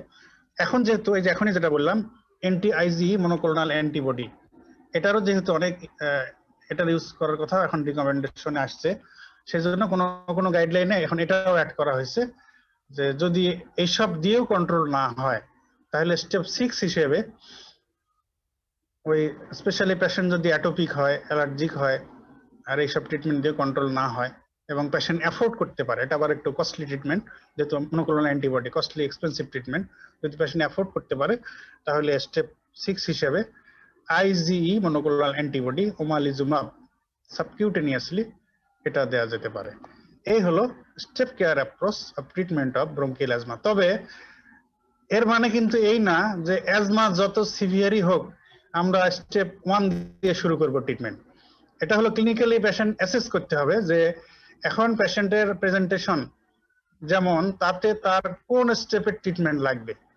যদি আমার ক্লিনিক্যাল অ্যাসেসমেন্ট এই হয় যে এখন অ্যাজমা প্রেজেন্টেশন যে অবস্থায়, তাতে তাকে স্টেপ 4 দিয়ে শুরু করতে হবে ট্রিটমেন্ট, তখন শুরুতেই আমরা ওই 4টা গ্রুপের ড্রাগ দেবো, স্টেপ 4 দিয়ে শুরু করব। এরপরে অ্যাজমা ফুল কন্ট্রোল হয়ে গেলে আমরা আস্তে আস্তে স্টেপ ডাউন মানে হলো উপরের দিকে যাওয়া, এটা হলো স্টেপ আপ। যদি আমরা স্টেপ 1 থেকে 2, 2 থেকে 3 থেকে 4 এরপরে 5 6 এদিকে যাইতে থাকি, মানে ড্রাগ একের পর এক ধাপে ধাপে অ্যাড করতে থাকি, এটাকে বলা হয় স্টেপ আপ। আর যদি আমরা স্টেপ শুরুতেই আমরা অনেক ড্রাগ দিছিলাম বা ধাপে ধাপে অনেক ড্রাগ দেওয়া লাগছিল, এরপরে ফুল কন্ট্রোল হয়ে গেল, অনেক দিন যাবত কন্ট্রোল আছে, এখন আমরা মনে করতেছি যে আমরা ড্রাগ কমাইতে পারি, তখন আস্তে আস্তে একটা একটা করে ড্রাগ কমাইতে হয়, এটাকে বলা হয় স্টেপ ডাউন। তো যার অ্যাজমার ক্লিনিক্যাল প্রেজেন্টেশন হিসেবে আমাদের অ্যাসেসমেন্টে আসবে যে তার এখন অনেক উপরের স্টেপের ট্রিটমেন্ট লাগবে, তো সেই স্টেপে আমরা ট্রিটমেন্ট স্টার্ট করব। তবে ফুল কন্ট্রোলে আসার পরে আমরা তার ক্লিনিক্যাল অ্যাসেসমেন্ট করে আস্তে আস্তে সম্ভব হলে আবার স্টেপ ডাউন করতে পারবো, তাকে কমাইতে পারবো। এবং যে মেডিকেশনে তার অ্যাজমা কন্ট্রোলে থাকে, তো সেই মেডিকেশনে আমরা তার ট্রিটমেন্টটাকে কন্টিনিউ রাখবো। এই হচ্ছে step wise treatment of bronchial asthma. এটা কিন্তু আমি তোমাদের আইডিয়া দিয়ে দিলাম, এটা তোমাদের প্র্যাকটিক্যালি পেশেন্ট ম্যানেজমেন্টের ক্ষেত্রে তোমাদের ক্লিনিক্যাল মেডিসিনে বা রেসপিরেটরি মেডিসিনে এটা তোমাদের আরো ভালো জানতে হবে, করতে হবে। তো ওকে, তাহলে আমরা আজকে রেসপিরেটরি ফার্মাকোলজির আন্ডারে drugs used in bronchial asthma and drugs used in COPD এটা মোটামুটি ডিসকাশন করে ফেললাম। ওকে, তাহলে আজকে এখানে ক্লাস শেষ করে দিই। তো তোমাদের হ্যাঁ স্যার একটা কথা বলতাম, কিছু মানে যদি অনুমতি দিতেন। বলো স্যার মানে ক্লাসের ডিউরেশন আমাদের জন্য মানে 1.5 ঘন্টার উপরে ক্লাস হলে স্যার কষ্ট হয়ে যায়, যদি স্যার একটু ডিউরেশন কমানো যায় তো আমাদের মানে ক্লাস করে একটু সুবিধা না, ঠিক আছে। আজকে তোমাদের আমি চাচ্ছিলাম যে যেহেতু ব্রঙ্কিয়াল অ্যাজমার সিওপিডি এটা ভেঙে ক্লাস নিতে চাচ্ছিলাম না, এই জন্য আজকে তোমাদের একটু সময় বেশি নিয়ে ক্লাস শেষ করে দিলাম, স্যার যাতে 1 এটার ঘন্টা জন্য পরে আরেকদিন নেওয়া না ক্লাসগুলো লাগে। আসলে মাথায় ঢোকে না, মানে আমাদের 1 ঘন্টার মধ্যে ক্লাস সামনে শেষ করার আমি চেষ্টা করব। এটা আজকে চ্যাপ্টারটা শেষ করার জন্য আমি তোমাদের বেশি নিলাম, ঠিক আছে? আর কালকে তোমাদের ম্যাডাম ক্লাস নেওয়ার কথা। হ্যাঁ জি স্যার। তো তোমরা ম্যাডামের সাথে যোগাযোগ করে কালকের ক্লাসের ব্যাপারে টাইম শিডিউল নিয়ে সেইভাবে ক্লাস করো। আর তোমরা যদি তোমাদের ওই বলতেছিলে যে 3টা করে ক্লাস হলেই সুবিধা হয় নাকি জি স্যার। উইকলি? জি স্যার। জি তো স্যার। তোমরা কালকে যদি ম্যাডাম ক্লাস নেন, কালকে ক্লাসটা তোমরা করো এই সপ্তাহ, তাহলে হয়তো 4টে ক্লাস হয়ে যাবে নাকি, তাই না? কালকে ক্লাসটা করলে 4টে ক্লাস হয়তো এই সপ্তাহে হবে। তোমরা এই সপ্তাহের মতো যদি কালকে ম্যাডাম ক্লাস নেন, ওনার ক্লাসটা করো, এই সপ্তাহের মতো 4টে ক্লাস হলেও হয়ে যাক, কষ্ট করে করো। সামনের সপ্তাহ থেকে তাহলে আমি মোটামুটি একটা ফিক্স শিডিউল করে দেবো, তোমাদের হয়তো 3টা করে ক্লাস ফিক্স করে দেওয়া হবে আর কি, এবং মোটামুটি ডে ফিক্স করার চেষ্টা করবো। কিন্তু কালকে ক্লাসটা ম্যাডাম নিয়ে তোমরা অবশ্যই করো, এই সপ্তাহটা অন্তত করো, ঠিক আছে? কি কথা বুঝতে পারলে? জি স্যার। জি স্যার। হ্যাঁ জি স্যার। হ্যাঁ, ঠিক আছে, তোমরা একটা ম্যাডামের সাথে যোগাযোগ করে নিও। ওকে, তাহলে পড়াশোনা করতে থাকো। Thank you very much. আসসালামু আলাইকুম স্যার। ওয়ালাইকুম আসসালাম।